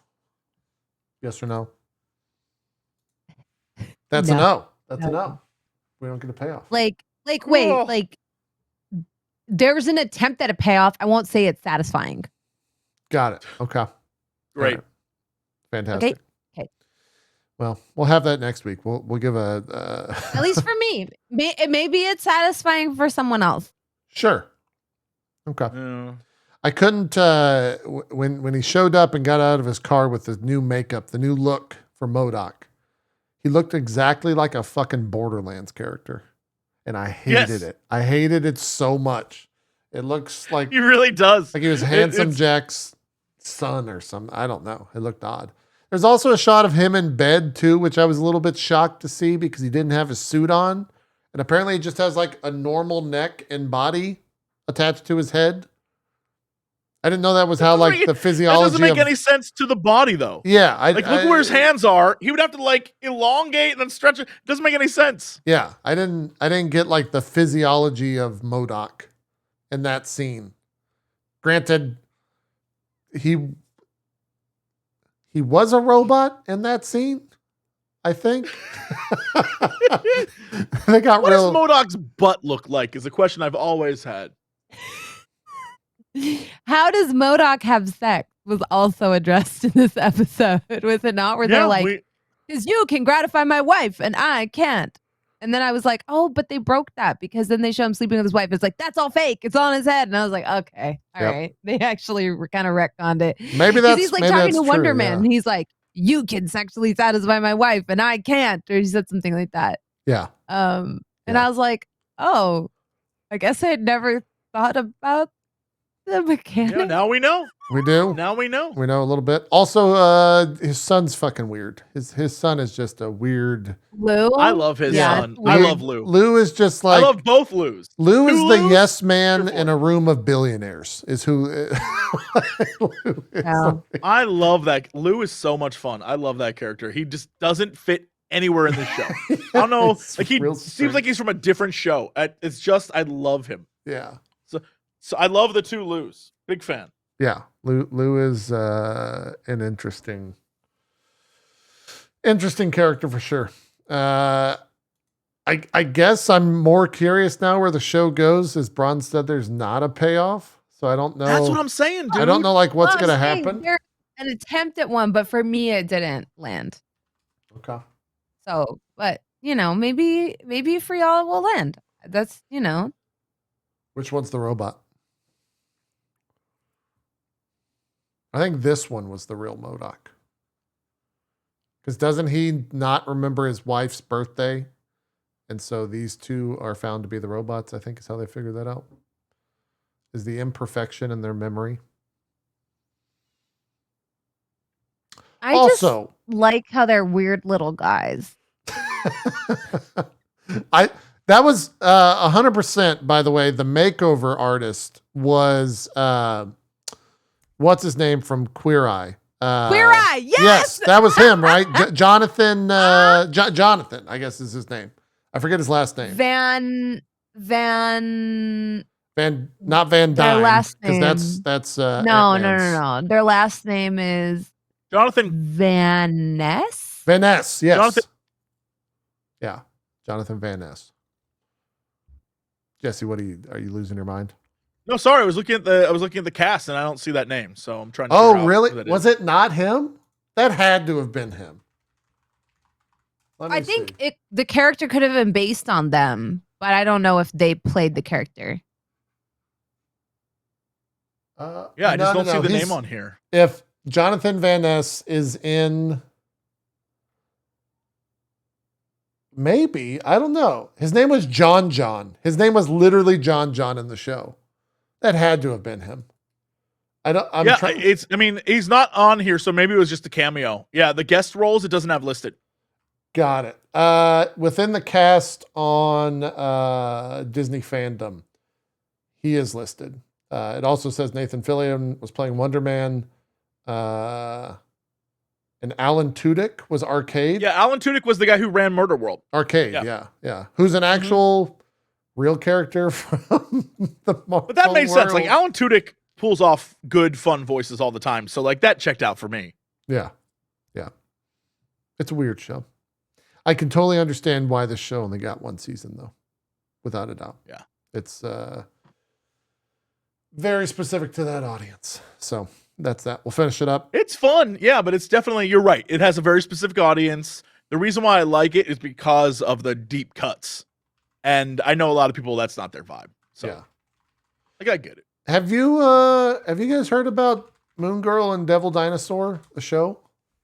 A lot of people hyping it up online, but I've seen nothing but people talking about it. On Rotten Tomatoes, how many reviews does this have? There are Rotten Tomatoes for it? Yeah, it's got like 15 reviews. It's at 100% on Rotten Tomatoes from critics. Average audience score is 92%. It's a kid's show. It's a kid's show. I watched a Lawrence Fishburne is the executive producer. Song. Really? Huh. It's got Diamond White, Fred. Ooh, I'm gonna butcher that name. Fred Tatascore, Alfred Woodard, Shashir Zamata, and Jermaine Fowler as the people in the show. It's apparently really good. I don't know how long it is, but we might add that to our watch list at some point. Yeah, there's a 17 posted episodes it the other day, and it was like a whole straight up like song and dance number, and it was super cute. I watched that and was like, that seemed fun. Is the animation good? It also seems geared towards kids. Is the animation as such then very much geared toward kids? Animation looks great. It looks very, it looked clean. It looked cool. Yeah, I'm trying to find it right now, see if I can find the video, but I wouldn't even know what it's called. Got it. All right. Well, I said we were going to break everything up, but I lied. We're going to put it all in the same video. My YouTube editor said to put it all in the same video. So let's load up the Guardians of the Galaxy new trailer that I sent you guys. Yo, I'm ready. We'll watch this thing. We're watching it synced up. Yeah, sure. You have a link for this? Yeah, it's on Twitter. I sent it to you. For the show. I'm trying to, for some reason, the old tweetster, eh? The old tweetster, eh? Yeah. I see said link. Ooh, is this the only? All right, I'm gonna quick pause. Is this the only new trailer that we got? It is. Yeah, we can watch The Flash as well afterwards. We didn't get any of the Marvels. No, there was the rumor that we were going to get the Marvels trailer, and it did not hit. I think they're not wanting to take away too much from Kang, while still promoting this to have a presence, for a Marvel film. Yeah, I get that movie does come out. That's like 9 months away. Usually we get stuff pretty. I don't know. Interesting. Yeah. All right, you guys ready? We'll count it down. Let's do this. Let's do this. Oh, weird. It didn't load it. Sorry. I was staring at the screen to see, did I make this 1% transparent where you can't even see it. Anyways, here we go. We'll count down 5, 4, 3, 2, 1. Start on 5, 4, 3, 2, 1. Play. Here we go. 5, 4, 3, 2, 1. Play. I'm gonna tell you something. I'm Star-Lord. I formed the Guardians. Groot looks weird. Met a girl, fell in love. That girl died, but then she came back. Came back a total dick. Oh, please. He left out some important information, but that is the gist of it. So they're definitely in prison. I love what they've done with Nebula's character. Love it. My sacred mission is to create the perfect society. He didn't want to make things perfect. He just hated things the way they are.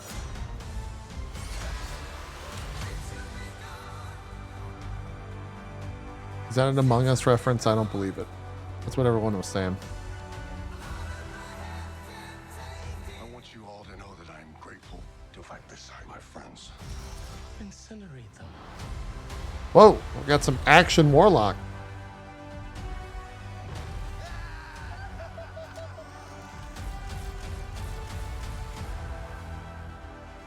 We were always searching for a family until we found each other. Are you ready for one last ride?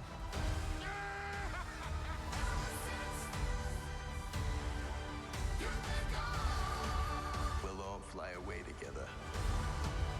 Into the forever and beautiful sky. I think that's a fake out.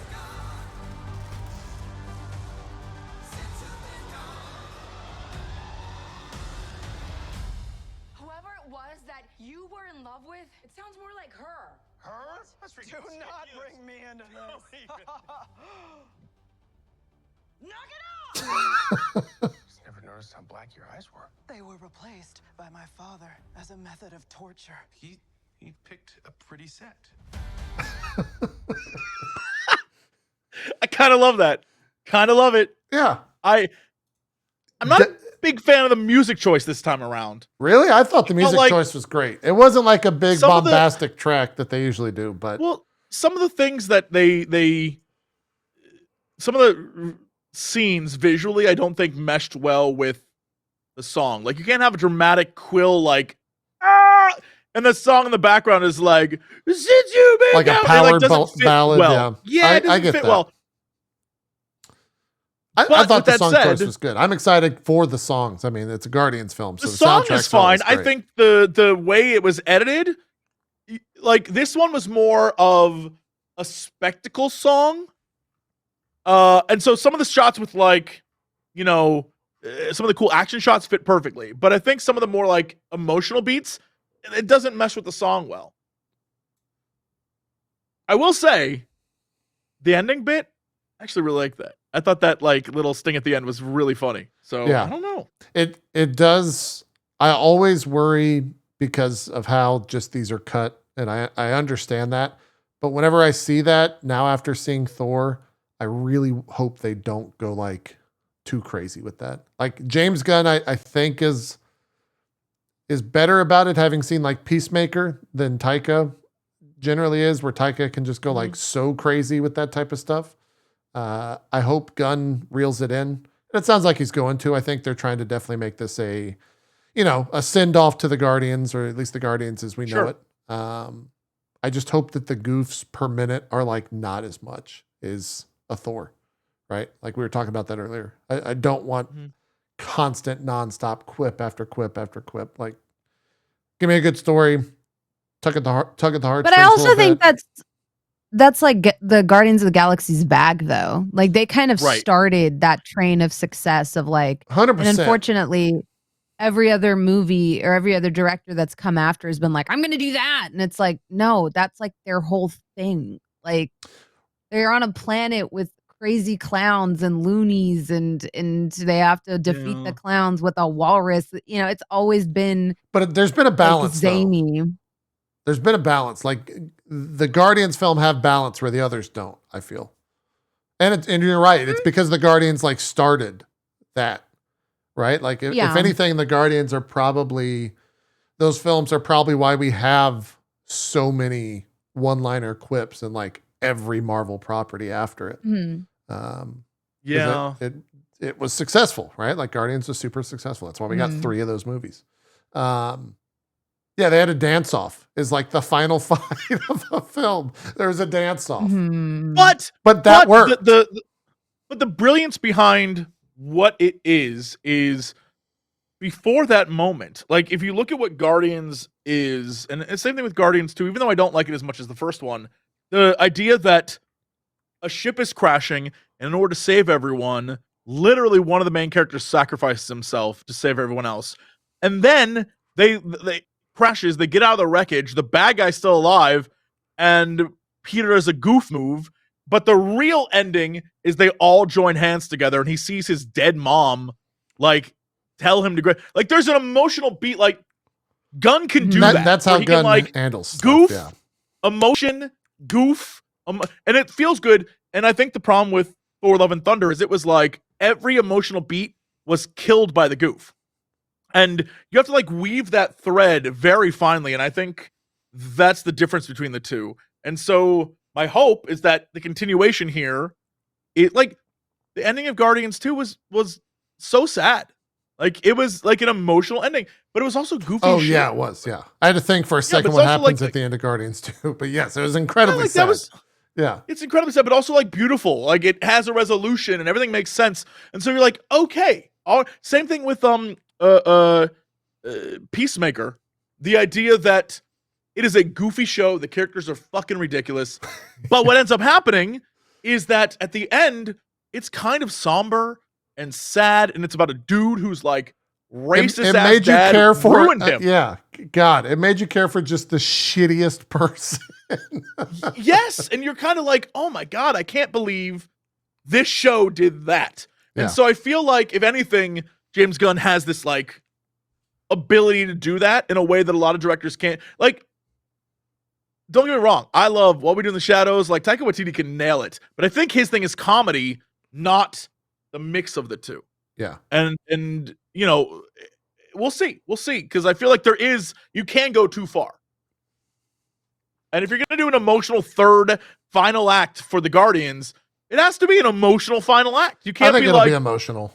I think we're like we have characters dying, but it's like a goof. You know what I mean? We're definitely getting like the end of storylines in there. Someone will definitely not come back from that film. And a lot of the actors. I think it's 100% Drax. Oh well, yeah, he's already pretty much said he's done with the character. Yeah, yeah, but Batista has basically said that he's relieved. Like that, like the things he's been saying, I don't think he would say if he was afraid of Disney. Does that make sense? Done. Like he's done with it. He's done. Like, and I actually agreed with a lot of what he said.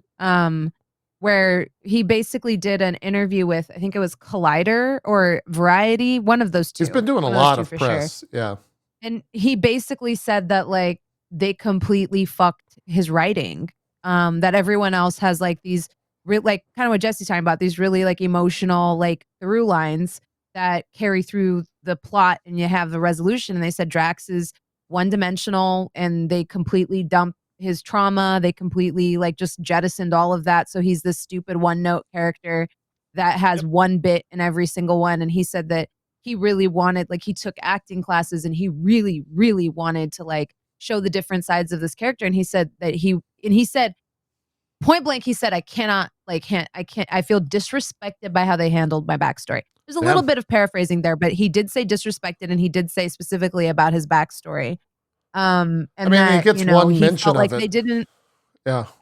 Yeah, like they completely jettisoned all of it. Like it's gone. The character is just like a one-word comedic relief. I mean, he said he was like, I'm relieved to be done with Marvel, and I was like, comic book lore wise, Drax kills Thanos, right? Yeah, he rips his heart out. Yeah, because that's why they call him the Destroyer. Yeah. And he's like a pretty major character, and it's very sad. Like, I mean, for what it's worth, I do think Drax with what he does and how it was written. I think it works 100% in the films without a But the difference, doubt. But the I difference think that could between- happen, and exactly what you just said, Bronze, is also true. Like they rip. But the that's story. why I like the first movie better, is because Drax in the second movie is 100% played for comedy and like goofy. He's like a goofy character. He becomes and the in the joke. first movie, Him and Groot. in the first movie, he is played completely straight, and it's because of who he is that it's funny. Yeah. We're like, Yes. you know, it's like it's like it won't go above my head because I catch everything like that. He's like, he doesn't get comedy, and so he's not trying to like laugh at a character or be goofy or, you know, like mock a character. He's above all of it, which makes it hilarious because he just doesn't get it, and that's why it's funny. Mhm. On the second one, everything he does is just like, Yeah, it definitely feels goofy. like he's trying to like do a bit, and it felt that way with the Yes. Christmas special too, where he's like trying to Well, he's be the laugh. hilarious Yeah, he's the quip versus character. like I'm an assassin, and because the rest of you are dingbats, it's ridiculous to see me with you. And that was, Right. was kind of Gamora's lane too. Like you have two characters that are like trained killers, and then you have a tree person and a raccoon that likes stealing people's limbs, and you're like, that it's situational comedy. And now like, yeah, and I think especially after seeing, you know, the one thing I will say that, you know, Taika might do comedy, but I feel like he handled Christian Bale's story very well, like that character Sure. story very well. the intro was Like amazing. I wish yeah. we had gotten that with Drax, but we never get it. Like we never even have You're him mention it again. We never have a flashback. We never. It's like it's literally not addressed at any point. I wonder in if we get time. that in this and film. it's like, or are they I I doing don't that? think we Is that- will. Do you think I'm we're gonna doing be that honest. with all the other characters? I think it's not going to happen. We got to see it with Gamora in Endgame. Like we got to see that, and that was really satisfying. But the fact that he went and gave this interview and said that they fucked up the writing, they fucked up the backstory, they really dropped the ball, they disrespected him. I don't think he would be saying that if he got it at some point. That is true. You know, like him saying that, I think tells me everything I kind of need to know, that he doesn't feel like he got good writing at all. Yeah.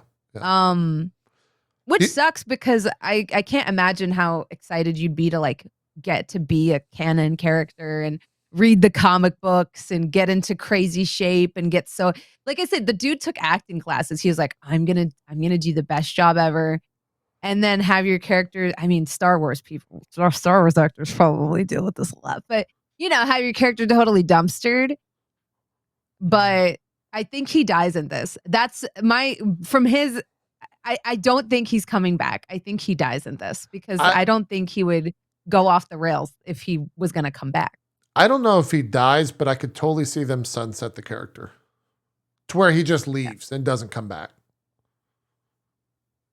I mean, going on to what you're saying, I can see a version of this where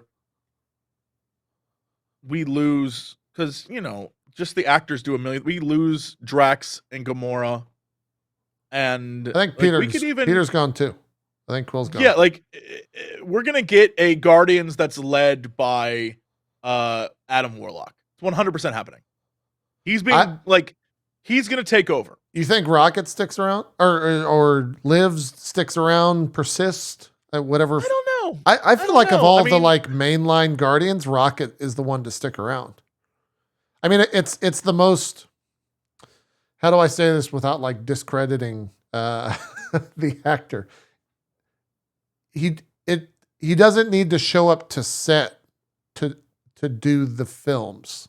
So maybe the idea is like it's not as much work for Cooper to do that, as opposed to like Drax, who doesn't say anything, but probably is putting in just as much like physical work as any other character in the MCU, because he's just walking around shirtless and he's got to be ripped, right? Like that's got to be a pain in the ass. I think that was also in part of that interview Bronze, where he's just like, yeah, it sucks. Like having to stay in shape at my age is a nightmare. Yeah, and I mean, he actually called that out. That he said like in the because I pulled up the Variety article, and he did say that like that was one of the things that like he wanted to show different sides emotionally and physically.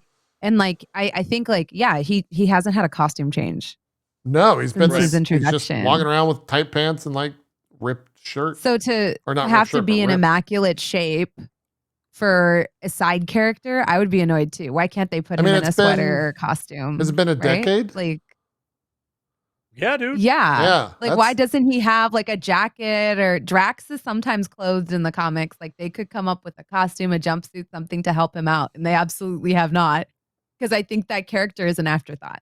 Yeah. I truly do. I think like that's the last character they planned for. And so they just haven't really gone anywhere. And so he's like frozen in time.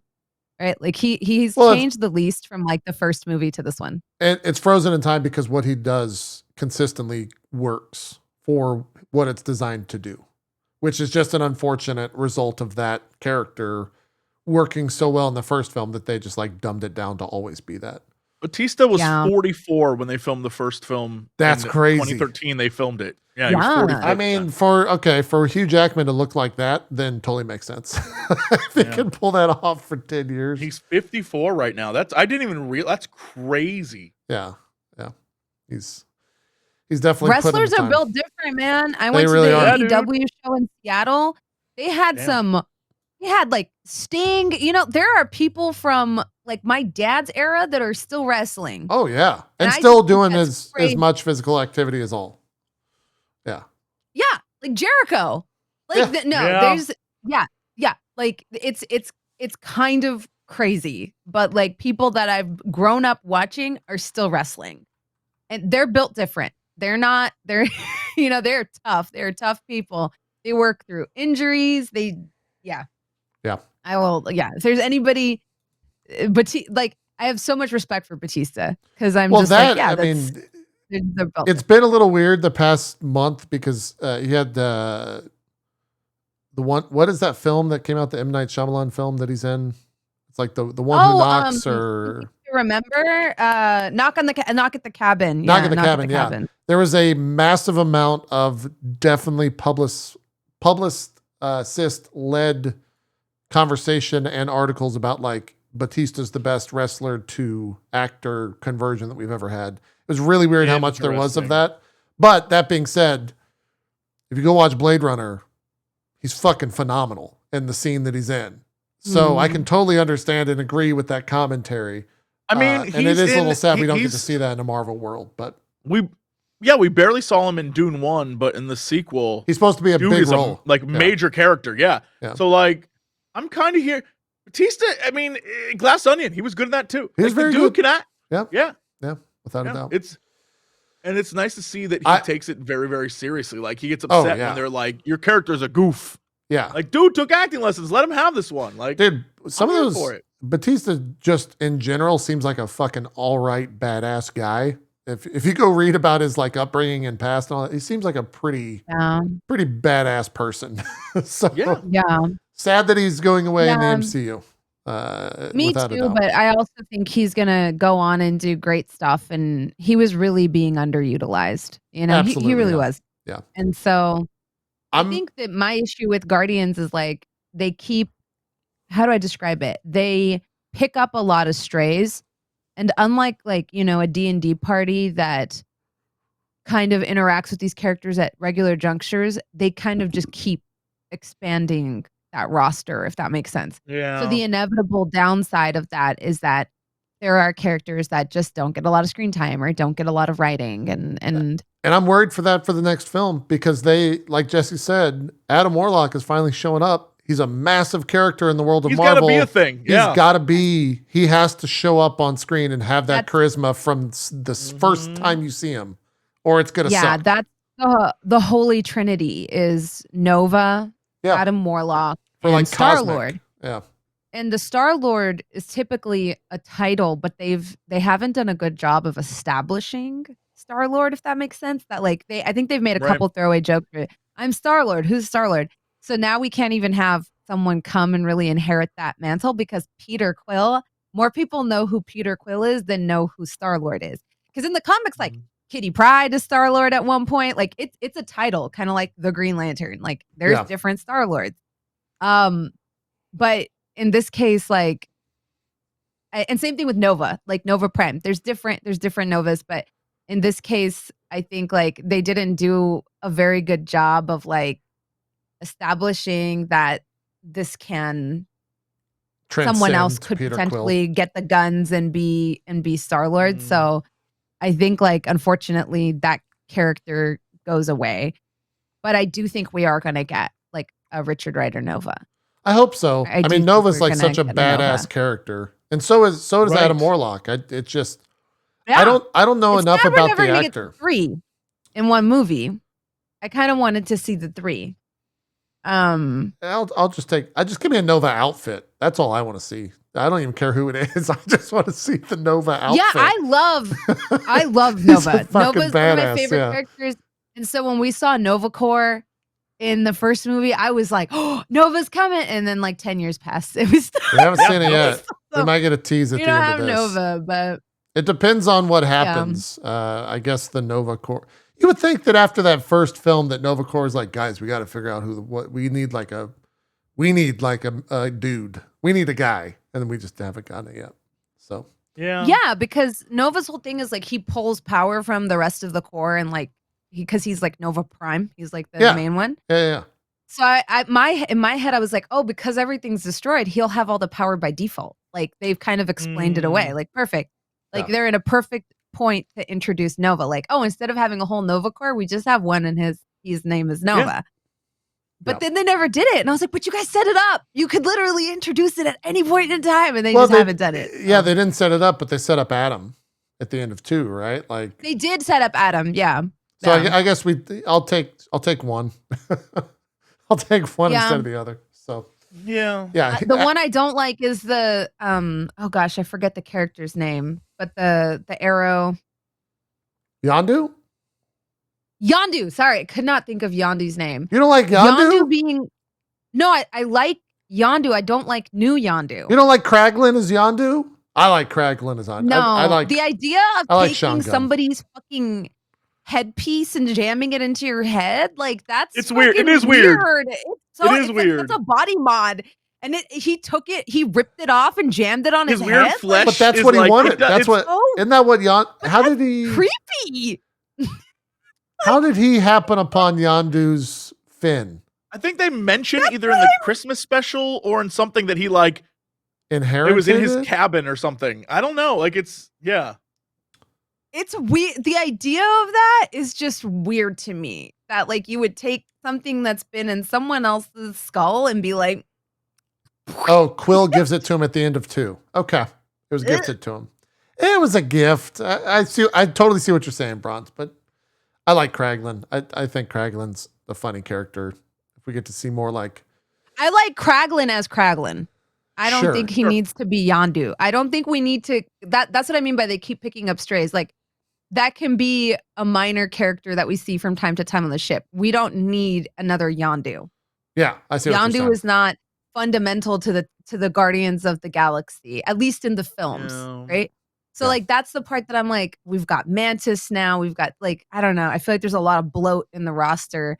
Well, we got Cosmo now too. Stories. Finally. Like, you got Cosmo now. Cosmo. And I love Cosmo. I'm a big Cosmo fan. I love Cosmo's voice that they're using. It's great. Yeah. That's fun. They were great in the Christmas special. So yeah. Cosmo's fantastic, but I just, You're right though. It's a lot of bloat. Also, a lot of people. The High Evolutionary was like floating. Like, what is his? I love that. He was animating the shit. He was just like, oh, like floating down a hallway. I love that. I'm gonna see. I gotta know what his you can also see. You can also see the time difference. There's the younger version of him that has hair, and he only has like a few implants, and then there's a later version where his head's pulled back like those dudes in Star Trek. Mm-hmm. Like, dude, he's got a crazy ability list. I know that reference. It's the Borg. It's Borg not look? the Borg. No, is that he has? Kind of. There's another movie that you haven't seen where it's not a good one, but like it's people that have their faces stretched back. They're like the villains. And they keep stretching their faces back, and he has that kind of vibe where it's. Yeah, I don't know what they're called, but like they're like, yeah, and then they get like stapled. It's like stapled in. It's crazy looking, and I feel like he has the exact same vibe. And it's clearly over time he keeps modifying himself. And that's what chat's saying. Sure. I don't. It was from Star Trek Insurrection, which is basically a TV show made into a movie, and it's not great. Yeah. Sorry. Anyways, the ability list of high evolutionary. Superhuman. This is comic, so they can pick and choose, I guess. Superhuman intelligence, telepathy, telekinesis, precognition, cosmic awareness, vast matter and energy manipulation, size manipulation, sentient armor, which grants superhuman strength, durability, and vast regeneration capabilities. That seems that seems a lot. Great. I love a good overpowered villain. Sign me up. Yeah, I don't. It's gonna be kind of wild. He looks cool though. That actor's if badass. Eternals is to be followed, we might not get all of those abilities. True. Because I'm not. No, you're right. I'm not trying to be shady, but like the Eternals in the comics have a very different set of skills. You're than totally what right. They can had pick in and the choose movie. and make them do whatever. Yeah, Yeah. You're 100% right. We will see. I'm for it though. Oh man, I think trailer looks good. I'm definitely gonna like what's the word? I guess mentally prepare myself to go into that film and come out being sad. Because like it's James Gunn, it's the third Guardians. The whole way that it's set up is like one last ride, we're saying goodbye, like it's blah blah blah blah blah. It's gonna be sad. It's gonna be bittersweet. All the films kind of have a bittersweet moment in them, anyways, to begin with. But yeah, we'll have to see how it goes. Yeah, I hope. I hope that whatever ends up being, it's at least entertaining. Right. That's all I want anymore. Is just to like had a good time. That's it. That's all I care about. Yeah. I don't need to be fundamentally changed walking out of a movie anymore. I'm over it. Sure. Just make me not be like, well, that was too many characters and too many plot lines and too many special effects. Like, just like, Yeah. You guys want to watch this Flash trailer? Bronze hasn't seen it yet, so we'll see what her reaction is to it. I watched it. It's crazy. It's crazy. Like, the first again, I yeah. can't believe that they're still like, this guy deserves a movie. But at the same time, that trailer's good. It's a good trailer. It blows my mind. Bronze, load up the trailer. Right. I sent it to you on Twitter. We'll watch it. All right. Let me. Barry Allen has something to say to you. I can't believe this is the thing. I still can't believe this I'm exists. obsessed with Flashpoint, so I'm the real DC fan on this panel. Okay, Whoa. So we'll see. Whoa. I'm the real fan. I'm Whoa. the real Damn. one. That's right. Yeah, Bronze was the one that was like, look, I forgive Ezra. I'm going to go see The Flash. Ezra did nothing wrong. I didn't say that. I didn't say that.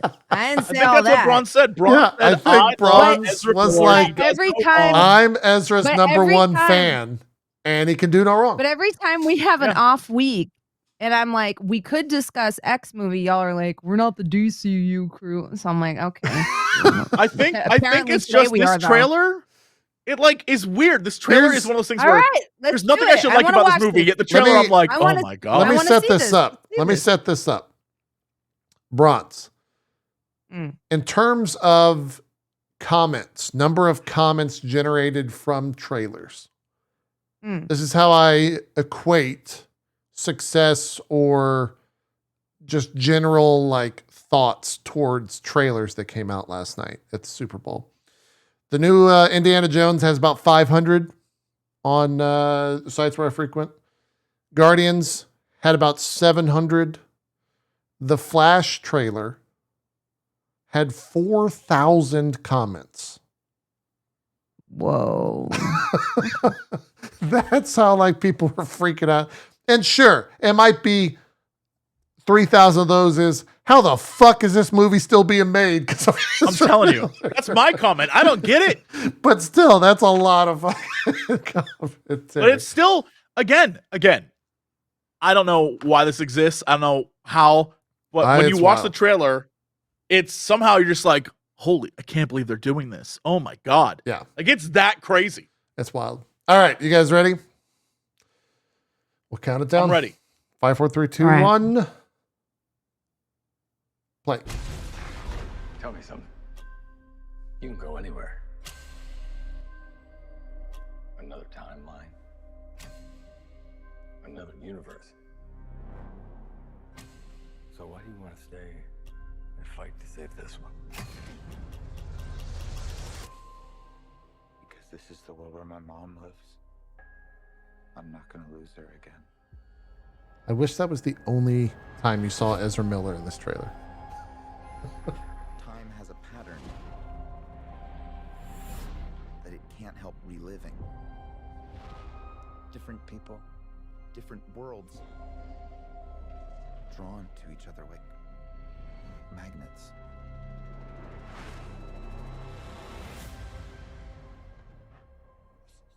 My face. You stole my face.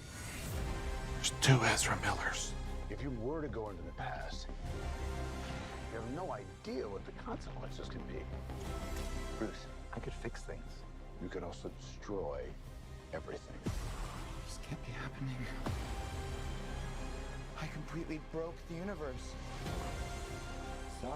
Remember him, Brahms? Been waiting for you. I created a world with no metahumans. And now there's no one to defend us. Want some help?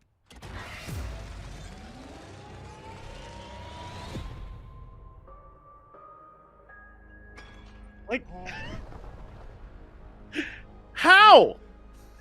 You are. Yeah. Oh my God! Okay, I'm in. I'm in. Are you? That's my favorite Batman. That's my favorite Batman. They're not done.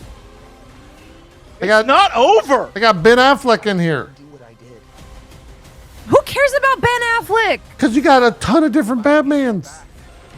They're also not done yet. There might not be a future.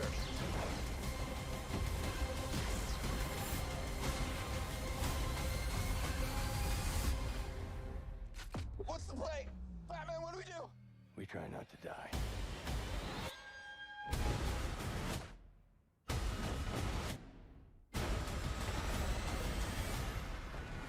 It's not Clark. My name is Kara. Because she's here. That's also fucking wild that they got cars. I Like, what the fuck, man? Kids are gonna want to see this. I think that looks fucking dope.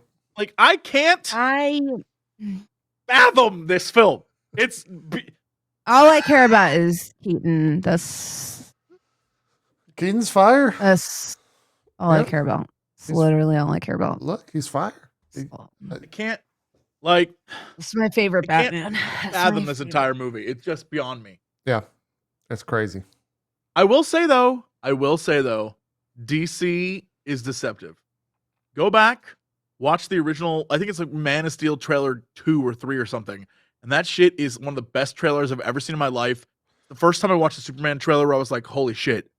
I think they nailed Superman, and the movie is nothing like the trailer. Not even That- remotely Yeah. close. That said, Man of Steel's not a bad film. They're everywhere. It's not bad, but it's not. The trailer is a different vibe. No, the entirely. trailers. You're 100% right. The trailer is one of the best trailers in just in general. It's like beautiful. It's an Yeah, incredible trailer. It's Yeah.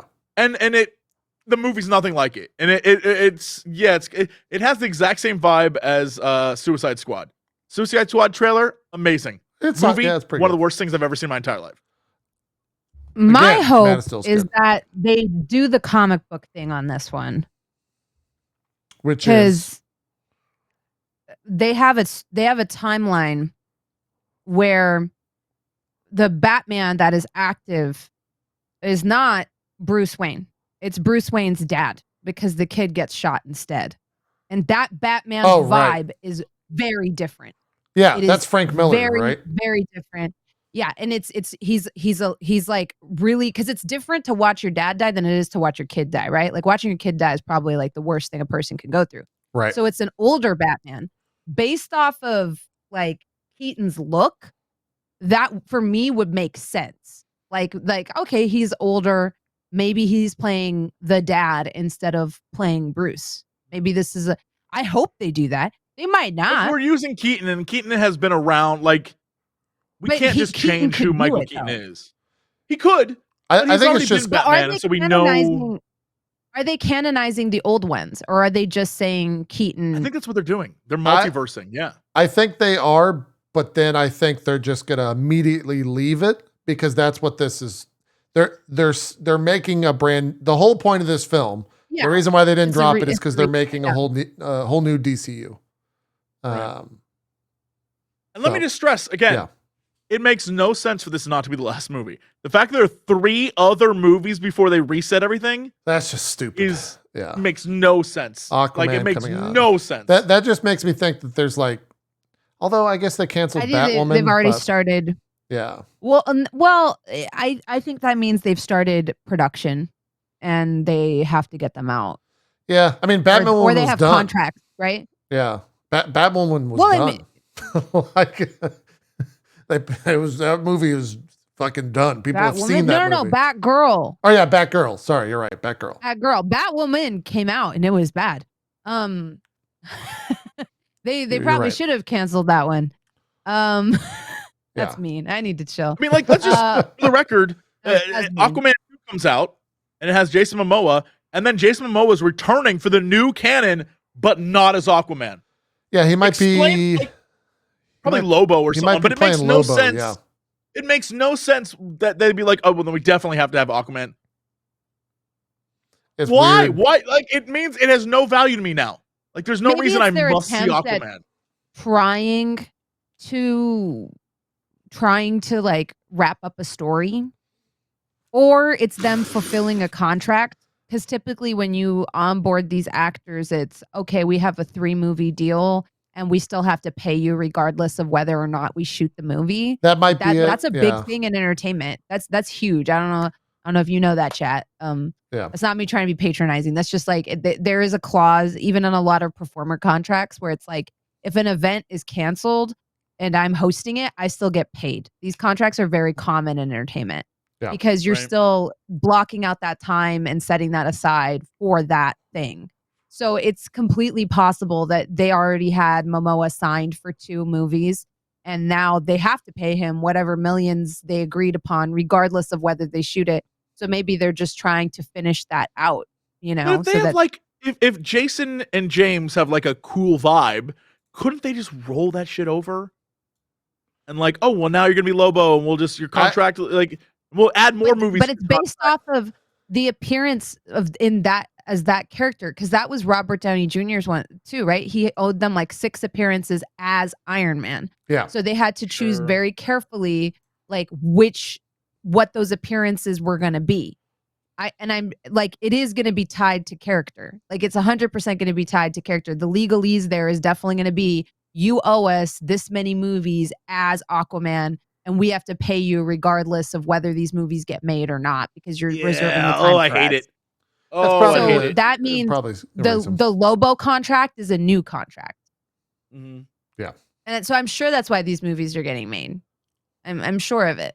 Is like they have to. Did you see this? So you didn't see any of the James Gunn stuff, Bronze, of what he announced for like the slate of the DCU? They announced like Booster Gold, baby. Yeah, Booster Gold's a film. Okay, I did hear about Booster Gold. There's like 9 other things. There's like fan casting him. Did you like True Detective, Bronze? Yeah.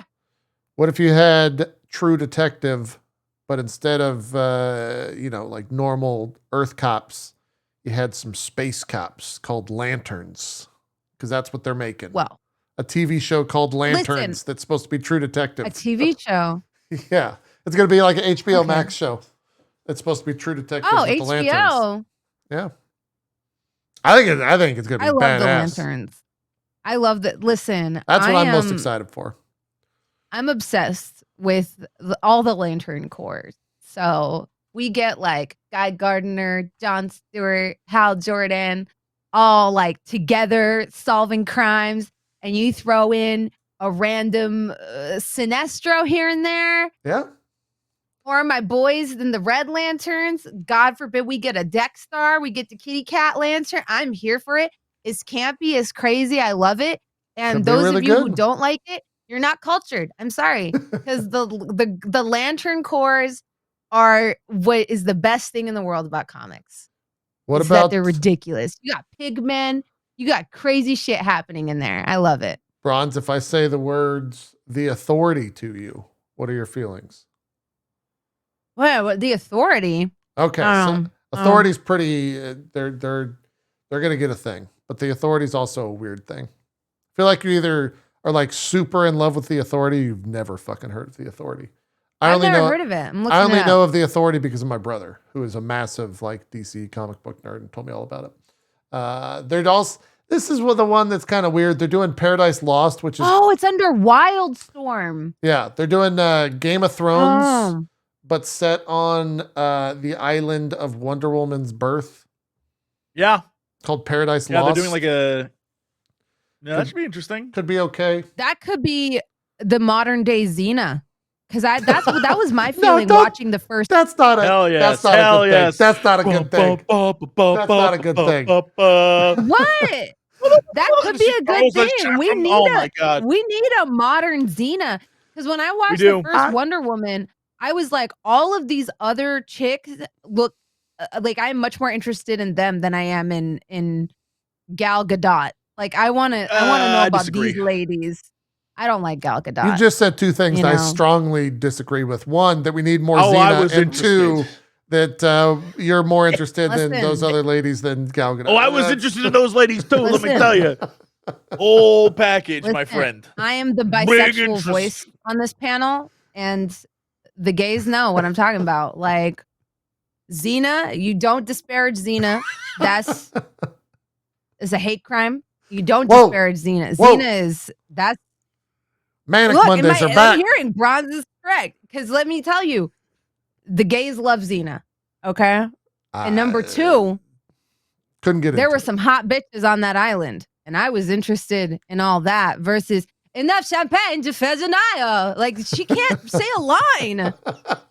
She's like, she talks like she has marbles in her mouth. Oh, man. Like, it's just, enough champagne to Fezanaya. I'm like, okay. Stop saying that, please. Stop saying that. It's because it's seared in my mind forever. You know, her in that fucking trailer, and I'm like, yeah, that's just how the British talk, Bronze. That's what my chat was saying. You know?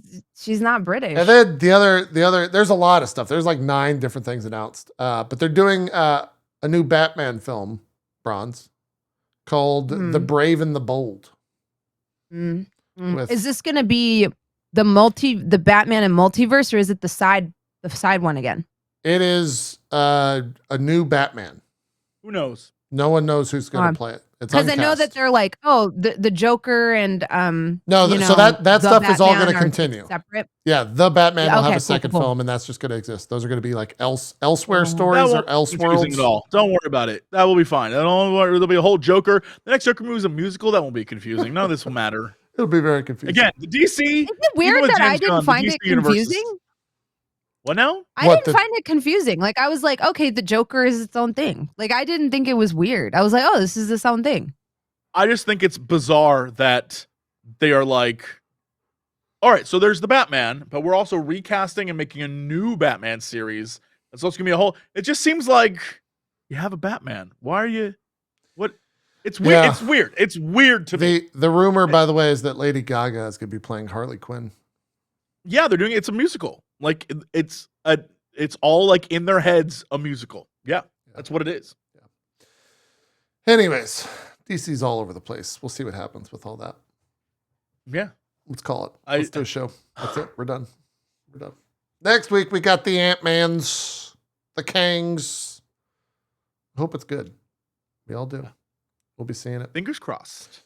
Bronze said the critic score for Ant-Man will be a 95. I think if you roll back the tape. That's what Bronze said, 95. Yeah. No, I said 92. Did you really? You were in the 90s? I said 87 and 92. 87 and 92. Oh, the fan score was 92.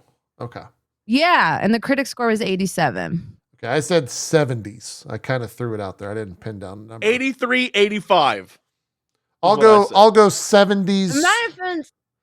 I will say 76. 76 for critics. I didn't see the comments. For fans, Twitter, I will go 84. 86. Let's go 86. 86 for fans. We'll see what happens. Don't manipulate the vote, chat. I'm definitely losing this one, y'all. Well, I didn't see the Twitter discourse. Thankfully, there's nothing on the line. Yeah, there's nothing on the line. It's fine. Jesse, do some shout outs. Hey everyone, thanks for watching. Thanks for hanging out with us. Boy, oh boy, I probably should go actually pick up tickets soon. Hey, Jesse, you get your tickets yet for Ant-Man? I did not get my tickets, no. You're a fool. But I now got that mine. we're in the week of, I probably should go pick I up got those mine. tickets. You should get those tickets, Jesse. Have you picked up your tickets yet for Ant-Man? You got to get those I tickets. have not, no, I haven't. You got to get those tickets. What if they sell out? There's about 8 million theaters in this city. I can find one. I'm not too You got to get on that. but hey, you can see all the cool stuff we're doing over on the YouTube channel and here on the old Twitch. Streamed a bunch of wacky games this weekend that were super fun. Shout out to indies. Indies are where it's at. Indie games, keep being weird, keep being good. Just want to give a shout out to a game called Roche Limit. It's a PowerPoint game. It's a game in PowerPoint. Nice. Creepy, weird, totally bizarre. I love creativity, so keep it up. Boom. Finger guns from Jesse Cox. Bronze. You're on Hi, camera. hello. I've needed to pee for the last 25 minutes, so that might explain some of my manic panic. Manic Mondays. Yeah, you can find. Yeah, we need to pee so fucking bad, guys. I'm everywhere at that Bronze Girl. I've been uploading more shorts and more edited content. Some of it in the form of podcasts, which you can download and find on my Patreon. Most of them are D&D or comic book related. If you want to see my attempt at trying to fix Black Adam or 5 things I would change about Black Adam, you can check it out there. And that'll hit YouTube soon if you want to watch that for free. So yeah, I have a YouTube. I don't know if you all knew that. That's me. Tonight I'm probably gonna paint miniatures. Ooh. Yeah. Nice. After this. But I might just play Dark and Darker instead. I'm supposed to paint miniatures in D&D prep, but I don't have pretty big addiction Dark, right now. yeah, I don't have the, I can't resist it. I really want to play There it. you go. There you go. Jesse and Bronze, we started a tradition last week, and it continues on this week. Thank you all for watching the MCU crew. We'll see you next week for more Ant-Man reviews and movies and things. Have a good one. Bye-bye.